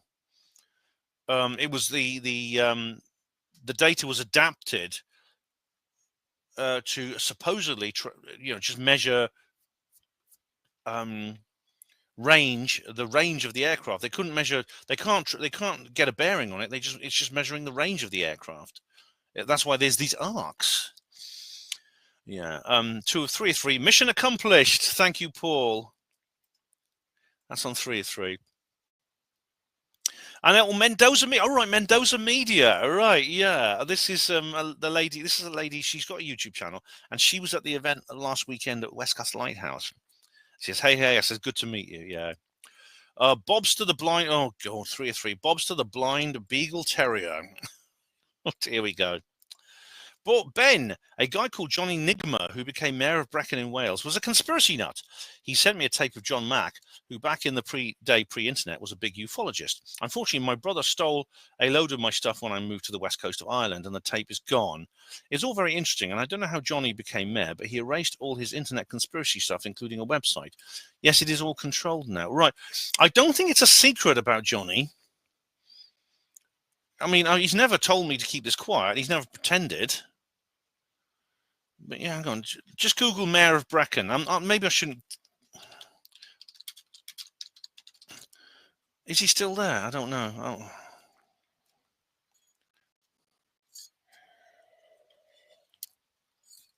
No, it's somebody different now. I don't know how much I should say, but I don't think it's a secret that this guy who's Mayor of Brecon, who was a big-time woo-woo, I know him, actually. He's kind of a friend. I even met him. He used to go to SUFON meetings. Yeah, but as for the tape, the tape of John Mack, I'm sorry you lost that, actually, because there may well be no other copies of it. But yeah, but just ask Johnny. Maybe he's still got it. I don't know. He's not the mayor anymore. There's someone else's mayor now, or mayoress. Yeah, but I mean, he did 2 stints of mayor, so he was elected twice. So obviously, the Brecon people are not that bothered by having a tinfoil hat of wackadoo sitting in the town hall. Right. Melvin Sherman says on Ben and Terry, here are some books. Right. Here are some books. Zhirinovsky's Russian Empire. That is what if Vladimir Volovich Zhirinovsky became president and then Putin. He's an ultra right wing and basically wants to bring back the Soviet Union minus the communism. The footprint of Mussolini. For records, Mussolini did not care or did not hate the J words that much compared to Hitler. In a book, the J guy who's with Benito Mussolini. Right. Okay. I don't know much what you mean about the Russian bit. I mean, there are people. I mean, people accuse Putin of wanting to bring back the Soviet Union, which is not true. The Soviet Union minus communism is a bit like a church minus God. The Soviet Union was a Marxist, Leninist, social political experiment. I mean, if you take away communism from the Soviet Union, you essentially have the Russian Empire. So you can't bring back the Soviet Union minus communism. Now, I don't know about the J thing and Mussolini. I don't know much about it. All I know about Mussolini was that he was involved in he orchestrated a crash retrieval in 1933, I believe, in Lombardy. I know people have questioned this. David Grush mentioned it, and it was supposedly discredited. But do read Roberto Panotti's The Fascist UFO Files for details. Right, Jin Skin Pivot says, all right, 0344, here we go. There's a timestamp. There's been at least several in Russia, and there may have been some in other countries as well, which I've covered on my show. All right, okay. UFO retrievals. I know for a fact there's been several in Russia, based on hearsay accepted as truth or evidence. Right. Right. Now, I only one. I know there's more than one, but there's one called the Russian Roswell, and I've made a couple of videos about it. So check those out. The details are there. I mean, I'm not going to take time in this comments reply video to go and dig up all the information you need right now, Jen. But I'm referring to a video where I give you all the details. Right, 2 of 3. 3 on the Raven. Hello. The government keeps people guessing about disclosure. What am I doing for time? 10 more minutes on this side. The same way that God keeps us guessing about the afterlife. It's all part of the game. I suppose that is my worst ever backslapper comment to date, lol. How the hell did that man think you were German? I'm now wondering if Americans think all Europeans have the same accent. Oh, right, that's what he meant. He thought I was German. Well, he was a bit of a slight. He's a very old kind of like. Maybe he was just a bit confused. Maybe he was going a bit Joe Biden. I never bought his book in the end. I might still order it. I've got the details. I've got the bookmark that he produced. Did he really think I was German? I don't remember that bit. Yeah, that's what Red Snapper meant. 3 of 3. Well, anyway, as for what you say here, Rhiannon, I should point out. I hope you're wrong, obviously, but I mean, there's no guarantees here. I mean, they keep people guessing about disclosure. It feels to me like it's a game, but it's not a game leading. Where's the game leading? Is it leading to a genuine revelation? In which case, well, that has huge implications, doesn't it? Or is it like what the backslappers say? If they're just stringing you along with a falsehood? I don't know. I mean, I can't disprove the backslapper position right now. I don't think it's true, but I hope it's not, obviously. 3 of 3, Snarnock. I greatly enjoyed watching your travelogue and reportage of your trip, Ben. I'm pleased that everything went well. Me too. Thanks, Snarnock. I am as well. Cheers. Hugo Roan. Ooh, me first. This is Ben and Terry 2 Woodward Park. Uploaded 8 minutes ago. Hey, Hugo Roon, you get your tinfoil hat, my friend. How are you doing? DJ, looks like Ben has moved to the States. Lol. Oh, man. That'll be something, wouldn't it? Yeah. Torengen. Right, now this is the comment I made about the Japanese word. Right, it's called komobi, meaning tree, meaning there's one that means tree, meaning to leak or escape, meaning sun or light. Together, the characters mean something like sunlight filtered through the trees. The trees outside provide us respite from our busy lives and allow us a chance to take in the natural beauty around us so that we might breathe. The frolic of light and shadow glimmering through the trees has remained the same for thousands of years, serving as a welcome reminder of the enchanting natural world that lies just outside the door. Hey, Tor, did you make that up? That's very poetic. I think Terry would appreciate that. Ben and Terry 2, Bobster, the blind beagle terrier. Ben, the heat there is making you mad. That didn't make me mad. Bobster says, Terry is pretty sexy, Ben. Have you forgotten Sue Staines? The video should be called Love in Fresno for Ben Da Porter guy. No comment. No comment.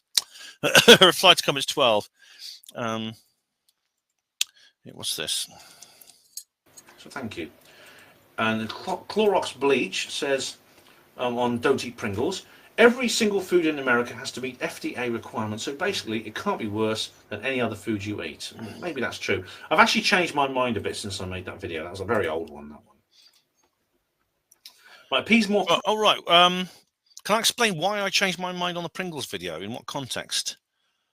I can't because I've forgotten. I mean, I don't know. I said I changed my mind, but I didn't give any details, so I'm sorry, I don't know. I don't know. Sorry, Red Snapper. Right, reply to comments 12. Is the Roswell series your magnum opus, similar to J.R. Tolkien's Lord of the Rings, or will you do more books? I don't know. At the moment, my fiction is centered around my serial called The Obscurati Chronicles. I'm afraid I don't know. Thematically, The Obscurati Chronicles is similar, actually, to the Roswell trilogy.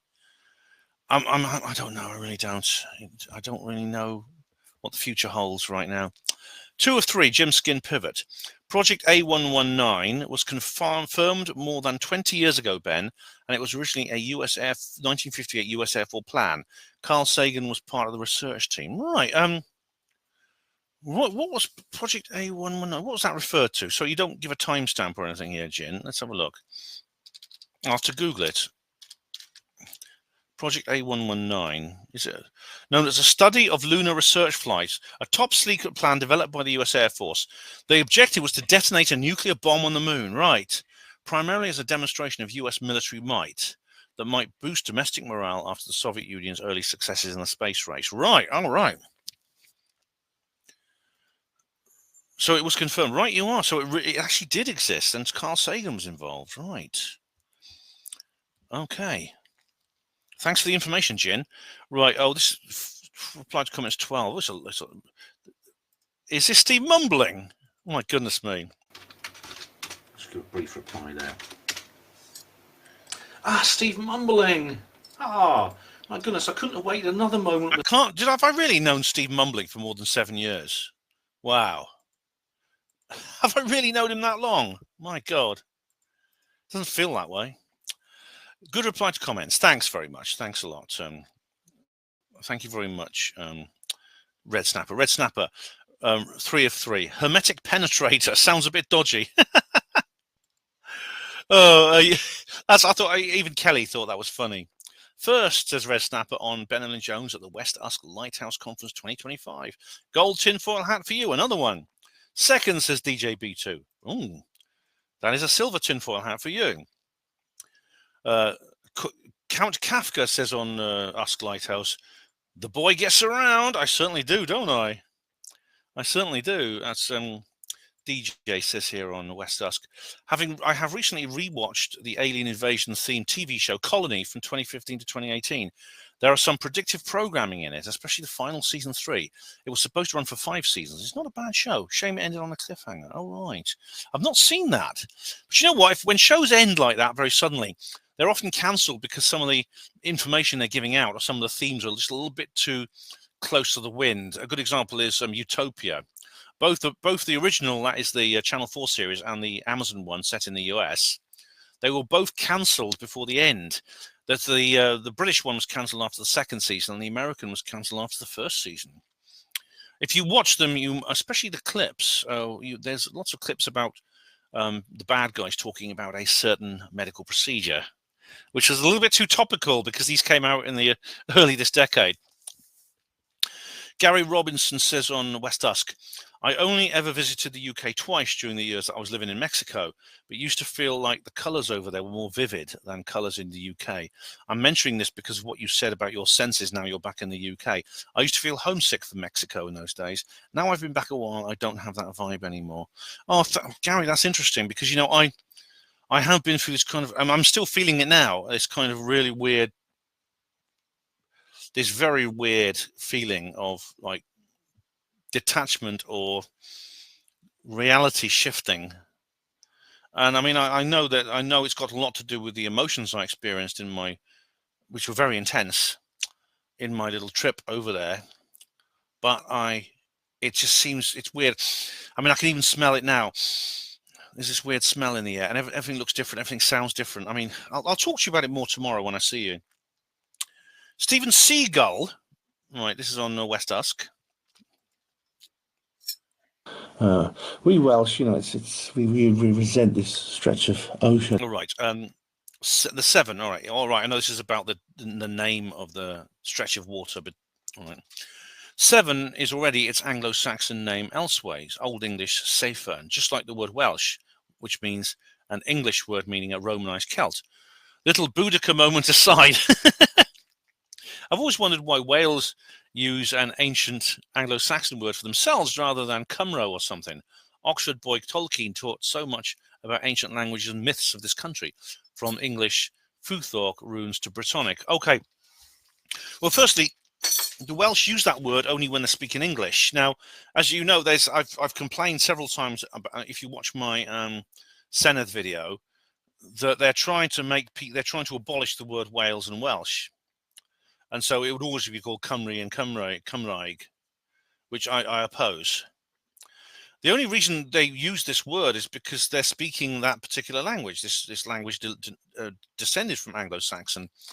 Now, despite what many people, this common mythology, the actual, in racial and cultural terms, English and Welsh people are identical. They're both Celts. They're both Celtic.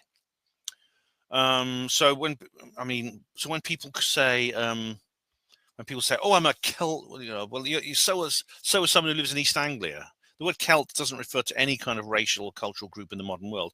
It just refers to a language group which is spoken in the so-called Celtic countries. And Rhiannon Raven says, "Here we do. The Welsh word for Wales is Cymru, and the language is Cymraeg." Yeah. And Stephen Seagull says, "Of course, but it's always confused me to call yourself English words like Wales or Welsh. It's akin to Brits calling ourselves Limeys or Redcoats or something on the public stage." No, Stephen, because those are derogatory words. Those are derogatory used by Irish and American rebels. So yeah, and as Rhiannon says here, she's probably going to make the same point I do. If someone is speaking in Welsh, then yes, they would refer to Cymru, not Wales. But when speaking English, brackets, it's inconvenient to the PC mob, but no less true, I'll close brackets, that the mass majority of Welsh people do not speak Welsh at all, and of those who claim to, their first language is English. So in this regard, it's not that unusual. English speakers don't pronounce Paris, Paris, they call it Paris, for example. Yeah, well said, Rhiannon. And Stephen Seagull says, yeah, I understand your meaning. It's a shame. I love Wales and the language is cool too. I live on the border and I've just come to realise that words have a lot of power. Beyond anglicised pronunciations like Paris, it would instead be like calling France Frogbury or something. No, again, that's a derogatory thing. An old othering word being used to identify a conquered people, and it feels disrespectful to me from an English perspective, but maybe most people don't give a frick anymore and even know about it. I feel like the PC mob could be reverse weaponized here if you play the native card, by the way. Well, it wouldn't be reverse weaponized, Stephen, it would be weaponized, and indeed they're doing that. But I mean, the words Wales and Welsh, they're whatever their etymology is, they're not derogatory words. They're not bad. They're not like saying limeys and redcoats or frogs. It's not like that. Definitely. Interesting conversation between you guys. 3 of 3. How's time going? Oh, I'm over. Right, end that recording now. Okay, believe it or not, we're on the 4th hour now, and we're nearly at the end. We're nearly at the end. There's just a few more now on this list. But I'll tell you what, this is going to be a long one. I'm glad I didn't leave it any longer. Red Snapper says, I've seen that in Britain also. What's this here? At the moment, just watching Ashton. Look at this sign: plain toasted bread only, no butter inside the toast. All right, that's warning people not to. That's warning people not to put bread with butter into the toaster, which you'd think would be common sense. Right, 3 of 3. All right, I think I know what this is. I can't see anything, says Red Snapper. This I think might be the Skywatch. So it's a timestamp here. Oh yeah. Oh, it didn't. Well, unfortunately, Red Snapper, you know, my Sony Handycam is not the best sort of sky watching piece of equipment. Now, Chris Bledsoe and several other people did capture something. It's in fact caused a lot of controversy in the online, and there's a lot of people like saying, well, there's nothing there to see. It's an aeroplane. Even Patrick from Vetted says that, but I'm not so sure. Rhiannon Raven says here on the West Usk Lighthouse, somewhere out there's a deeply traumatized lighthouse enthusiast who's come across this video thinking it's about a conference about lighthouses. I put a text reply to that. Yeah, who knows, you know, they might end up coming away a woo-woo. You never know. Thanks, Rhiannon. Okay, we've now got a West Usk. We've now got, we now have a thread, a plastic pyramid. Hey, Ben, don't take this the wrong way, but you're starting to resemble a drug addict. Only in your case, the drug is conference. What's happening now? Okay. Conference and conspiracy discussions. You seem to be forever chasing that first hit of social interaction, skipping meals, neglecting sleep, and spending a fortune just to get that social high. This isn't the Mandela effect, mate. You hit an all-time low when the show ends, when the shows end, and you crave what your life in Oxford doesn't provide. Maybe take a break for a while. It'll all still be there when you have some rest, when you've had some rest. Find some friends with other interests, broaden your horizons a bit. I've been watching this conspiracy and UFO stuff on and off for years, and despite all the conferences, videos, books, and podcasts, it hasn't gained any real traction. As one human being said to another, take a step back or risk a breakdown and or bankruptcy. All right. You know, I mean, that's partly true, I suppose, what you've just said. I mean, maybe it's too strong to call it. I mean, Rhiannon's going to reply here. It isn't. I suppose I am an obsessive. Yeah, I am, and I have been. I don't. The thing, the Mandela effect thing. I think I do think there's something to the Mandela effect. So I don't agree with you on that. But I mean, I know that this is. There is an emotional element to this. As I explained, I've spoken quite openly about how this has been an emotional roller coaster for me when I was on this mission, and I've had trouble adjusting. But I mean, it doesn't explain why everything looks different, everything sounds different. I've got different smells. It doesn't. Oh, Rhiannon says here, I appreciate your concern. I appreciate your concern, but I have to disagree, because Ben has always had post-conference blues. It's part of the process. He will bounce back and be off for the next thing. Ultimately, he's a truth seeker. I think maybe things have been more pronounced for Ben this time because of the added aspect of looking for his dear friend's resting place and the general feeling of uncertainty and loss that brings up. As for telling Ben to get some other interest, that's a bit like telling a fox to pass over a nice juicy chicken in favor of some vegan cheese. It's just not in his nature. That's right, and I that's true, and I really appreciate your support. Thank you so much. Yeah, but I mean, there's all kinds of things happen to me over there. Some of them are personal, and I won't tell you about them. But while I was in the United States, I went through quite an upheaval emotionally, for reasons some of which you know, and it's affected me. It has, and this is why, whether it's real or not, whether it's a real reality glitch or not, this is how I feel. And yeah, I can't look away from this now. I can't go back. It's like Morpheus said to Neo, you know, you can't go back. And Plastic says here, to Plastic Pyramid, says to Rhiannon, many people experience post-vacation blues. What's happening now to this browser? Okay. Most people, when they come home, are comforted by the familiarity of friends, family, and colleagues they've missed. Ben, however, comes back to an empty, damp basement and a computer screen, his only companions. His daily routine consists of wandering the streets alone, earning just enough to sustain his obsession with yet another round of conspiracy theories.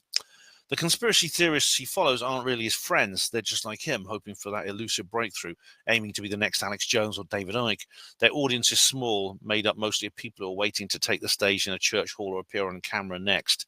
Ben has claimed he's devoted his life to conspiracy. He certainly has. It's cost him everything while giving him very little in return, much like drugs do to a junkie. All right. Again, your comparison is too harsh, but I can't. Your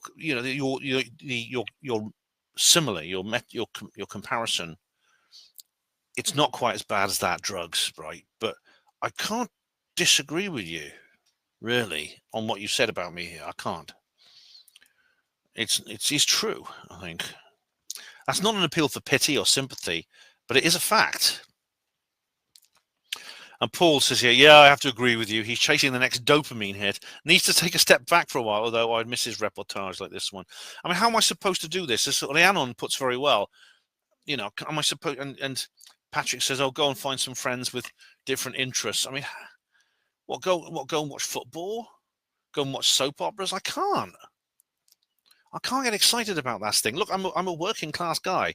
I can't like go and socialize with academics in the university. They won't accept me. But at the same time, I'm not content just to sit around, you know, playing darts and stuff like that. I can't. This doesn't mean I have the ability to switch off. I can, for example, I can talk about hospital portering things. I mean, that's another obsession. That's the thing.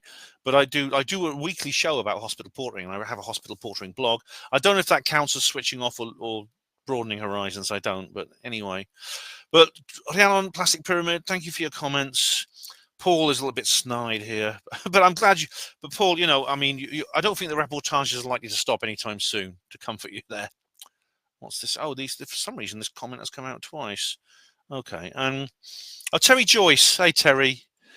Terry Joyce has commented on the Westgus Lighthouse video here. I did put in a text comment for her. She says, great video, Ben. I enjoyed watching your presentation. Thanks very much, Terry. And you know what? I'm glad you know, I wish you could have been there because, you know, we did a great collaboration. I think you'd love it. You'd have really enjoyed it. And I'm glad you enjoyed the video. 3 of 3, 10507. Oh, right. This is I think Terry, this is when Terry and I cooked together. Movie. I'll say more about it later. Yes, ladies and gentlemen.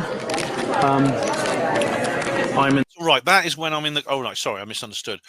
That was a free lunch, Ben, or a meal ticket. Lol. Look, decent food. Yeah, someone was leaving, and they were leaving, so they handed me their lunch ticket, so I took it. Yeah. Yeah, thanks for it. It was very nice, actually. Yeah. The food was great. I mean, I could have.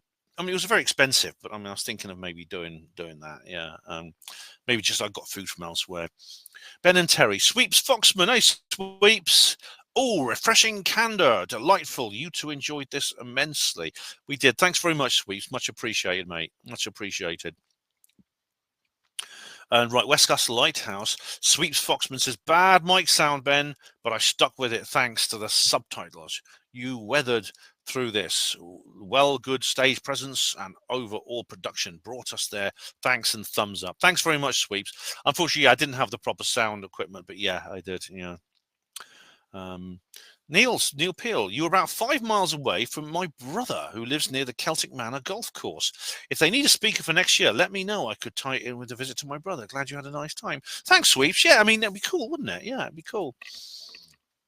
Ben in the Desert 2 of 2, Red Snapper. Do you believe RFK Jr. was silenced over chemtrails? Do you agree with UFO Jim?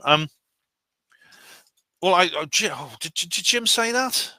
Well, I mean, are you making 2 points here, or are you saying, is this what Jim said? I believe RFK Jr.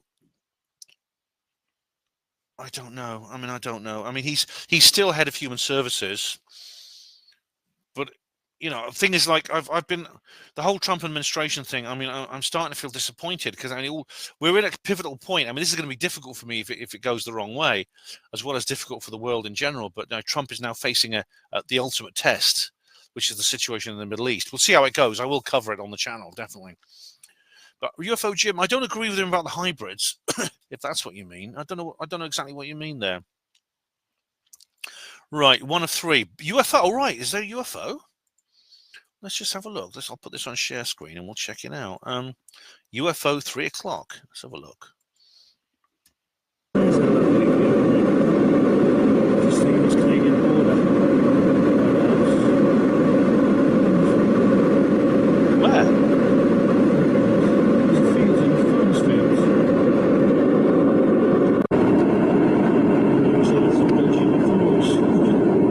Let me try that again. David, could you be more precise? 3 o'clock inside, you mean?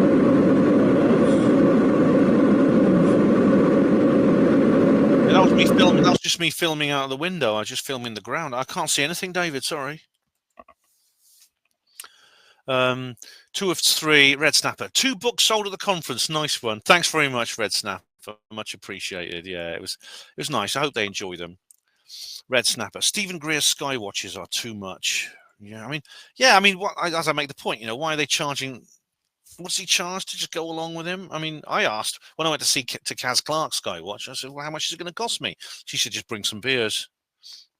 Jim Skim Pivot says here on West Usk, you're clearly optimistic about disclosure, Ben, so I have to ask this because it sort of stands out as a paradox for you and those lying, secretive governments. Having known that governments have lied for generations about these matters, do you now applaud them if they say it's true and they have evidence and support? Or do you label them as liars all over again if they say they have nothing beyond what's already been said? I'm curious because if it's the former, you obviously want the evidence. If it's the latter, then do you then go straight back to positive affirmation of these things without any? Okay. The lie, yeah. Having known the governments have lied for generations, do you now applaud them if they say it's true and have evidence and support? Yes. Well, I mean, I don't know. I mean, there's going to have to be some kind of truth and reconciliation process. But it would mean that there's something fundamental has happened, that these bodies are no longer controlled by the Illuminati. Or do you label as liars all over again? And if they say they have nothing beyond what's already been said, well, if they say there's nothing beyond what's already been said, then they are lying per se, because we know that's not true through independent investigation. Because if it's the former, you'll obviously want the evidence. Yes, I will. If it's the latter, do you go straight back to positive affirmation of these things without any? Yes, but is that a paradox? If it's the former, I want the evidence. If it's the latter, like, if they say they have nothing beyond what's already been said, then that would also, that we know that's not true. Yeah, if they, through our own research, but if they then provide their own kind of research that confirms that, that's good. I mean, why is that a paradox? I'm sorry, I don't understand. Blue Beam says on Ben and Terry, have you heard about Timothy Phillips, who is a new Richard Doty out there on a major slapping debunk tour? No aliens, no bodies. Also the New York Times. Yes, I do. If you want to know more, right, I'll just refer you again. It's just one of my big referrals. Please. Oh, where are we? Okay, I've got an article here.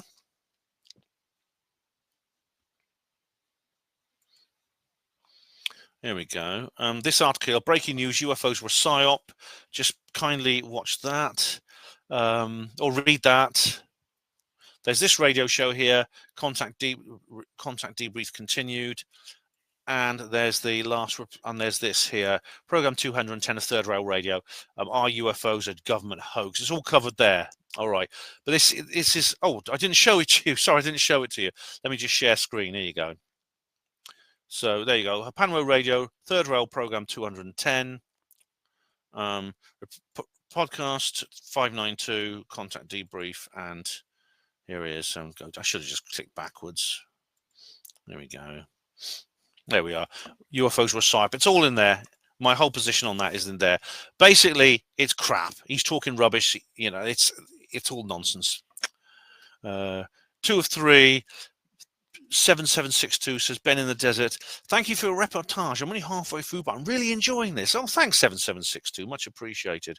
Paul Wills says on West Dusk, bloody hell, Ben. Tip tap, off you go again. No, seriously, mate, thank you so much for putting these reportages together. Those of us that follow you truly appreciate your efforts. Thank you.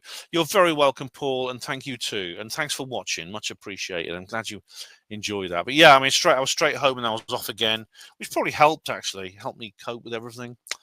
Bill Clinton's, yes, Bill Clinton's Willie. That's the side school of business. I call it that because it's got a phallic symbol on it, and Bill Clinton opened it. He cut the ribbon there. It's just by the railway station. 2 of 3, red snapper. All right, here we go. Like, here's a timestamp. This is quite interesting because this talk was better than I expected. Yeah, I mean, I'm not ready to say Nick Pope has had a change of heart yet. I mean, he owes a few people some apologies, but this is an interesting little cut that out. Yeah. Oh, that's 2 events that you on the trot. You praised Pope. I keep thinking pigs might grow wings. Yeah. Paul says on West Dusk, Ben, no Wiltshire trip? Can't you and Colin just visit Miles anyway? We could. I think I probably think we'll probably be working now, but we will. There'll be another chance to visit Miles. We'll probably see him at Wake and Aware, actually. 2 of 3. Tinfoil hats on Mars, very appropriate. Yes, I know you'd need them for radiation, wouldn't you? 3 of 3. Is the failure? This is Red Snapper again. Is the failure of the U.S. government to disclose unconstitutional? I don't know. I'd have to ask. Danny Sheehan is the expert on that, and I think he believes it is. I'm not sure completely. Ginskin Pivot says here on West Dusk, the information on this Mars face was suppressed, quote unquote. Nope, it was described thus in a press release from NASA on the July the 31st, 1976. I know. The huge rock formation in the center, which resembles a human head, is formed by shadows giving the illusion of eyes, nose, and a mouth. Unquote. This is Walsh, Henderson, Anderson, Sibrel level apocrypha, flat assertion with no foundation in fact. Not true. Please do look at Richard Hoagland and his work on that. Please do check out the research that's been done on Cydonia, the area around that face. I mean, I think I mentioned this in the video, so no, you're wrong there, Jin. Totally wrong. West Dusk. Australia has had a totally different smell to England. Yeah, maybe things do have different smells. Las Vegas had that as well. Okay. Turnstiles. Oh my God, this is an old one. Hi, Ben. The bloody things are now in Sainsbury's. I was complaining about how they put in turnstiles in Nottingham Station. This was years ago when I was dating Sue Stain and I was visiting there regularly. But now, yeah, they're everywhere now, aren't they? Yeah. Right, stall. Oh, right. This is this is an old one, Crafty. This is an old one. This is the Probe conference from 2009. Here I am again. Can't believe it was only 3 months ago I commented on this video. Oh, my God. That's a really old one. Really, really old. Thank you very much, Crafty. Right, West Dusk, Red Snapper. He's putting at someone here. I can't see who he's replying to. The comment's not visible to me. Do you follow this channel, and what do you think of his takes on UFOs and LifeWorks? Oh, right, can you out somebody? Oh, it'll appear in messages, won't it? Yeah, it'll appear in mentions. Oh, it's a mention thing. Thanks, Red Snapper. West Dusk. Red Snapper. 2/3 of Trump's wives were immigrants, proving once again we need immigrants to do jobs most Americans wouldn't do. I think there are plenty of American women who'd be happy to marry Trump. I think they would. Melvin Sherman says on West Usk, off topic, I don't want to go on a political rant, but I know some right-wing guy would say Blazing Saddlers is not woke because there is a scene of guy who say I love rape and I am like Mother F is your side that would say Blazing Saddler is woke because it's got a black cowboy. Well, it's very funny. It is politically incorrect. Not least because there's some there's some what you might call rather language you can't use in modern cinema. The black guy, I think they put, I mean, Gene Wilder was in it. They got this black character who's the sheriff. You know, the sheriff's a ding, you know, and the bell's ringing. I think they couldn't get Richard Pryor for some reason because he normally does the double acts with Gene Wilder. But it's really funny. It's very, very funny. And it's full of it's very politically incorrect. Yeah, created by Mel Brooks, a Jewish guy, Mel Brooks. But is it what you're not quite clear here? Is it woke because it's got a black cowboy? No, it's not woke. I mean, it's the opposite. It's really, really funny. It's how comedy should be. Terry and I discussed this in our because she's a comedian and we discussed this. Reply to comments 13. Do you support the actions of Palestine action? Right, I don't know. I don't take a side in this conflict, Red Snapper. Which you see now. Are they protesting? Are they protesting legally in the streets without intimidation or abuse or breaking the law? Then yeah, everyone's entitled to do that. Yeah. 13. Who is your best friend in the world of UFOs? Is it Colin Woolford? I'm not sure I could pick a favorite, you know, but Colin is really cool. He's one of the cool guys in this. Really, really cool guys. Yeah. Reply to comments 13. Oh, Vrillon. All right. This is the Vrillon broadcast. Yeah. That way it's mind-boggling. Those military guys were brave to speak out, and I'm in awe to this day what I witnessed.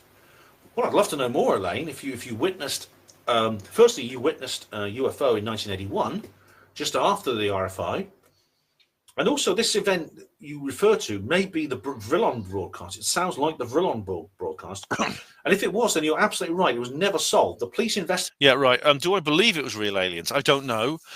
I don't know. I mean, there's no other explanation right now. The perpetrator was never caught. They never confessed. So I don't know. I don't know, basically. If it was people doing it, it's unlikely they would have kept this secret all this time. They would have been tempted to, like, spill the beans to somebody, I think. And finally, we have here, well, there'll be some updates, but what's this here? Right, this is reply to comments 13, Red Snapper. Well, it would have been nice to see something like that. I agree, Melby. And Steve Mumbling, of course, I had a feeling he'd chime in with that. Yes, indeed. The two words that always kill these storage stone dead is show me. The sentient black goo is a perfect example. All right, yeah. Although Steve Mumbling is a black goo denier, have you seen his funny video on it? Steve is why I would not ban skepticism if I was in charge. Some are pretty funny. I've seen. Yes, it was like it was an April Fool one. Yeah, it's quite funny.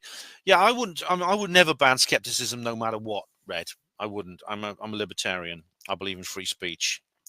Right, so we finally come to the top of that list. Oh, God, 4 hours to. Let's just do.